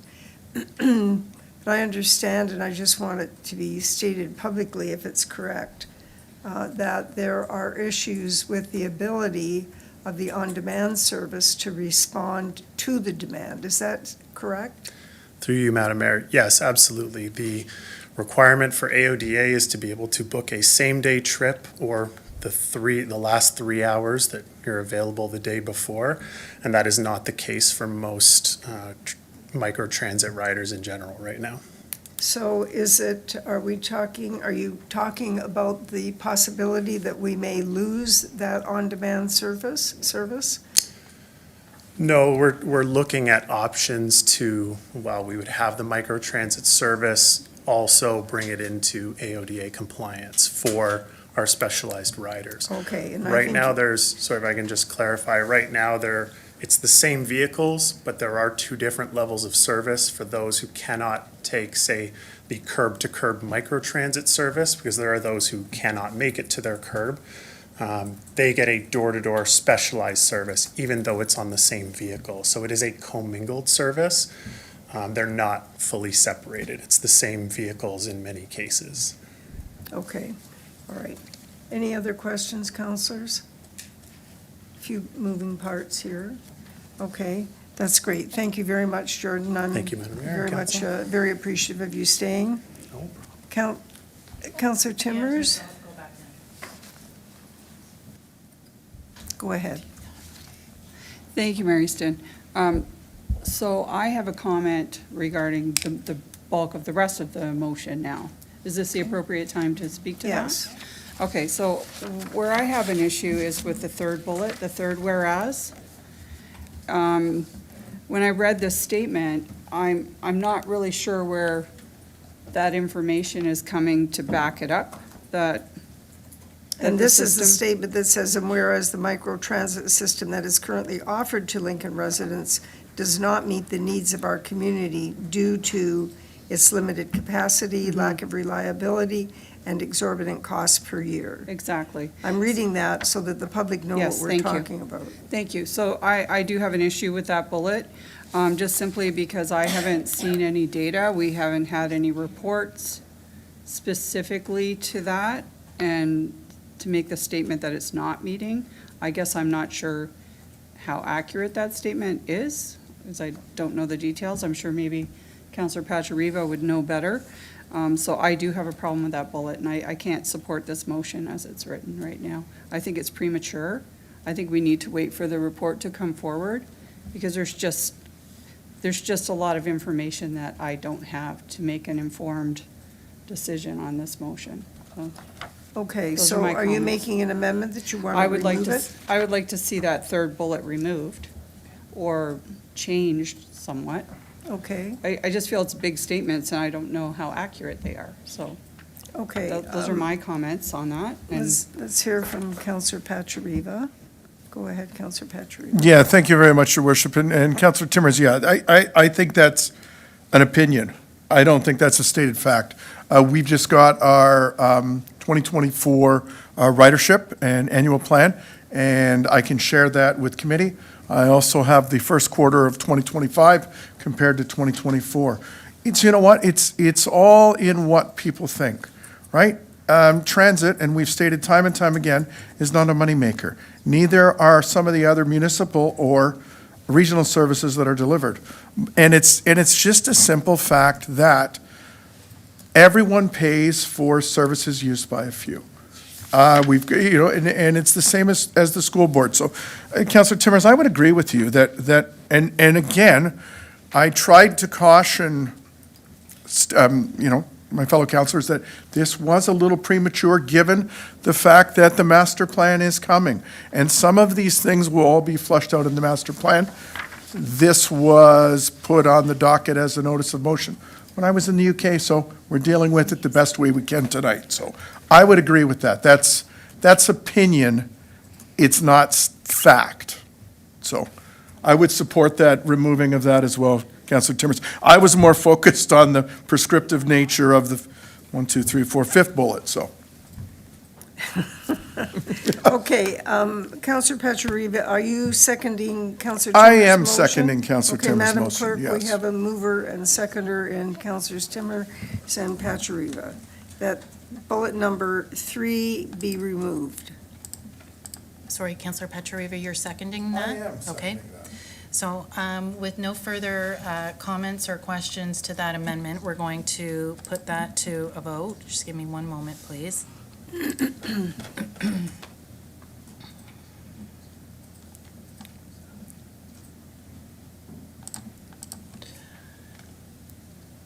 Are you able to put that up on the screen for me? Thank you. Can you just scroll down there? Okay. Councillor Timmers, that is the paragraph that you want struck out of that motion? Yes. Okay, thank you. So I'm going to put that to a vote. And the vote is now open.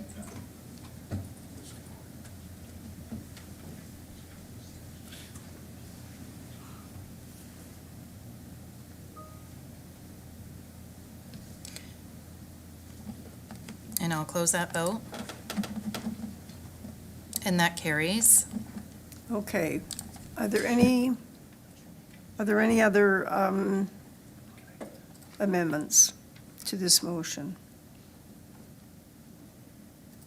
All right. There being none, Madam Clerk, we're going to vote now on the remainder of the motion. Councillor Russell has. I'm sorry, I didn't see that. Go ahead. Go ahead, Councillor Russell. Thank you, Madam Mayor. Again, just upon further reflection, I'd like to pull the motion. The notice of motion. Yeah.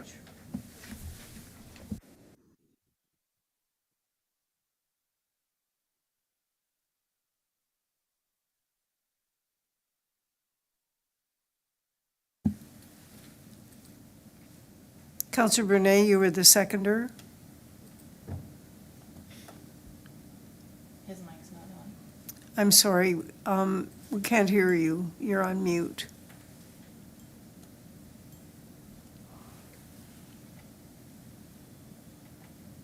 Councillor Brunet, can you hear me?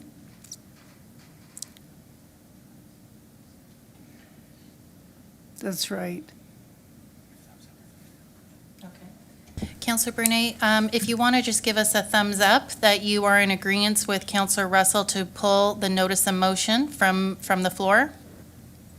We can't hear you. You are? Thank you very Okay, much. thank you. We will do that. Okay. All right. So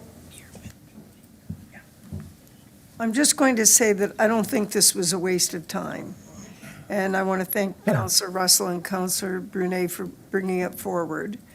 And there's more information that we need, and I think there's actually one additional question that we don't have answered yet.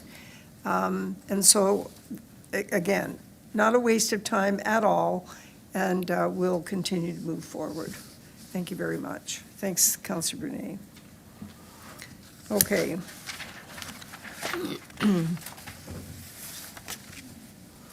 All right, we're at item number 15, which is reports of municipal officers. And we're considering item 15.1, which is the mayor's report.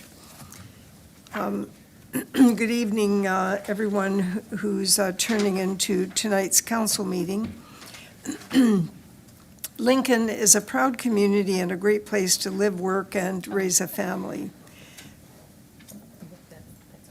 The events and community-minded spirit that Lincoln exudes consistently makes me proud to work along with my council colleagues on your behalf. Over the past few weeks, I've had a chance to be out in the community, and it has been amazing to see the energy and pride that people have in our town. The first Vineland Scouts Community Cleanup and Barbecue was a fantastic event and showcased that youth in our community are committed to beautifying Lincoln. In addition, I attended with Councillor Timmers support to the First Beamsville Scouts fundraiser. It's clear that we have a community that shows up for each other, and the next generation of Lincoln's leaders are going to be outstanding.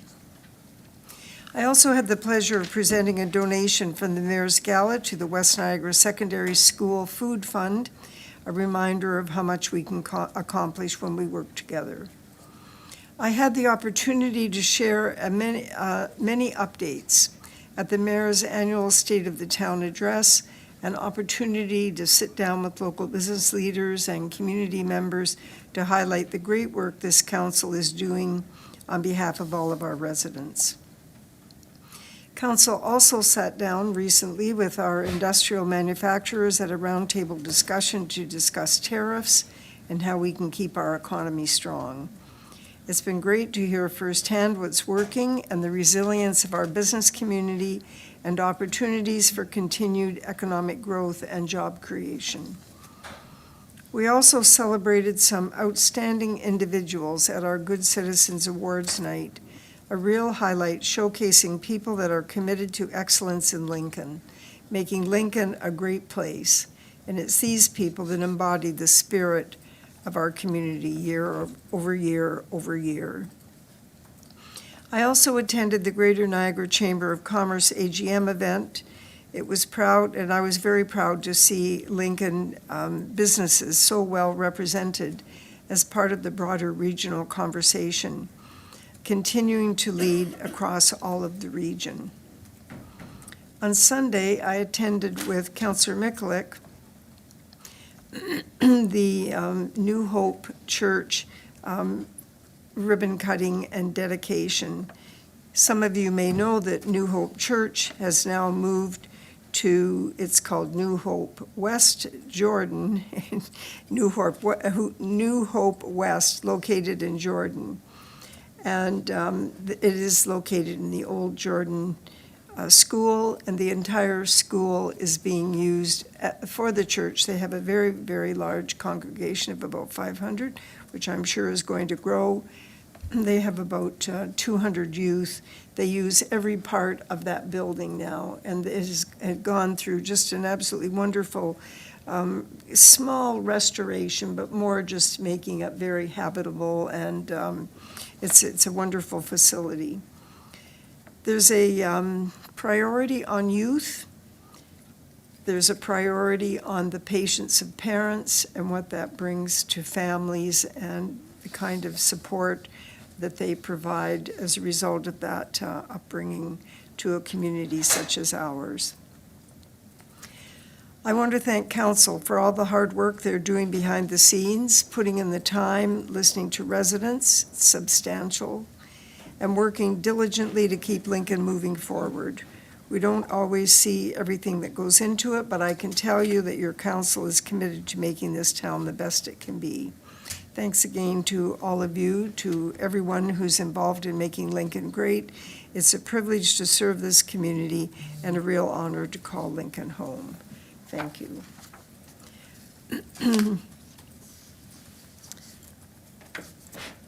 I have a motion moved by Councillor Reimer, seconded by Councillor Murray, that Council receive and file as information the following Mayor's report.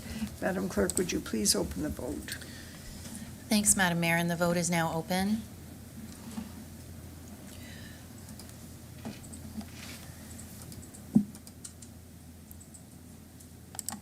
I'll close that vote, and that carries. The motion is carried, and we move on to item 16, which is a motion to consider. Madam Mayor, Sorry to interrupt you. Can we please go back up to 14.2, as there is an introduction to a notice of motion for Councillor Pachariva? Yes, that would be a good idea. Just a moment. That's okay. I have it right here. It's on page 16 for you. Oh, okay, all right. Right there. Here we are. We're now considering item 14.2, a notice of motion brought forward by Councillor Pachariva. This is an introductory notice of motion regarding transit connections and will be considered at the next scheduled council meeting. Councillor Pachariva, would you like to provide introductory remarks with respect to your item? Thank you. Thank you, Your Worship. Yes, and this introduction to a notice of motion dovetails that Mr. Hamilton said about our connectivity with the Hamilton Street Railway. Looking at the master plan and looking at a fixed route that's going to connect to Winona Crossing, the councillor for the City of Hamilton, Winona, and Stony Creek, Councillor Beattie, has already brought that notice of motion through his Public Works Committee and was approved unanimously at Hamilton City Council for a connection from the Hamilton Street Railway to Niagara Transit at Winona Crossing. So I'm looking to bring forward that motion for the same connectivity that our council would support. Councillor Frake, who is Grimsby's representative on Niagara Transit, is also going to do something similar. So it may not happen at the next meeting, but knowing that all of the pieces are falling into place, yes, I will be bringing that because I think it's very important that we take the lead on that, being the first stop in West Niagara for that connection. And again, I'm going to say to my fellow councillors, what you said, Your Worship, true. That was not lost on me. Councillor Russell, Councillor Brunet, I appreciate that. Know that I do ask those tough questions that come around when we do it. And, I can give you a heads up when our transit meetings happen the third Tuesday of the month. The agenda is up there. Have a little look. If you want me to ask anything, I'll ask it. I have no qualms of doing that.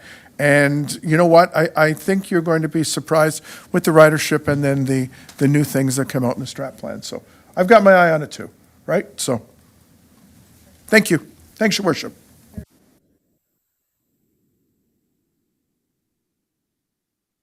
We're truly at item 16 now, and it's confidential matters, of which we have none. Item 17 is a motion to approve bylaws, and we have 3 bylaws for consideration today. Do members have any questions?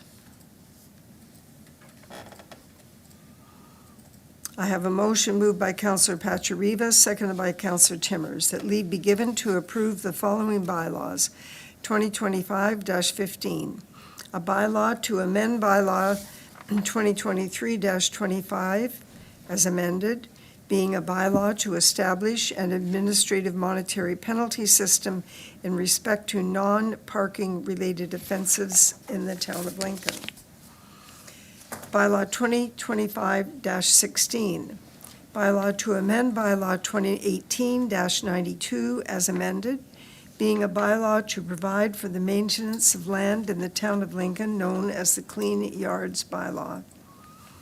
Item 2025-17, a bylaw to amend bylaw 2024-85, being a bylaw to establish and regulate payment of various fees and charges within the town of Lincoln. Madam Clerk, would you please open the vote? Vote's open, Madam Mayor. Thank you.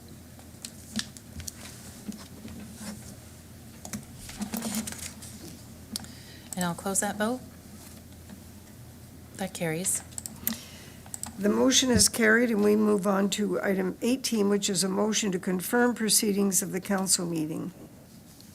And I have a motion moved by Councillor Renchima, seconded by Councillor Mikulik, that leave be given to introduce bylaw number 2025-18, being a bylaw to confirm the proceedings of council at its meeting held Monday, April 28, 2025, being read a first, second, and third time. That bylaw number 2025-18 be enacted and passed, and that the mayor and clerk sign and seal the said bylaw. Madam Clerk, would you please open the vote? Thank you. The vote's open.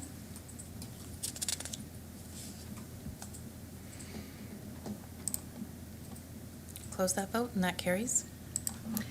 That motion is carried, and we move now to item 19, council remarks. And before we motion to adjourn the meeting, do members have any comments?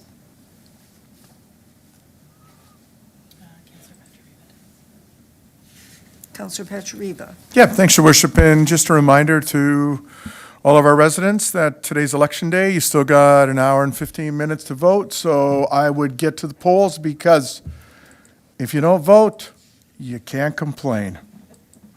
I cleaned that up, Your Worship, just for you. Well done, thank you. And always a good reminder, still lots of time for sure. All right, I have a motion moved by Councilor Brunet and seconded by Councilor Reimer that the council meeting on April 28, 2025 be adjourned at 20:17 hours. And we'll open that vote.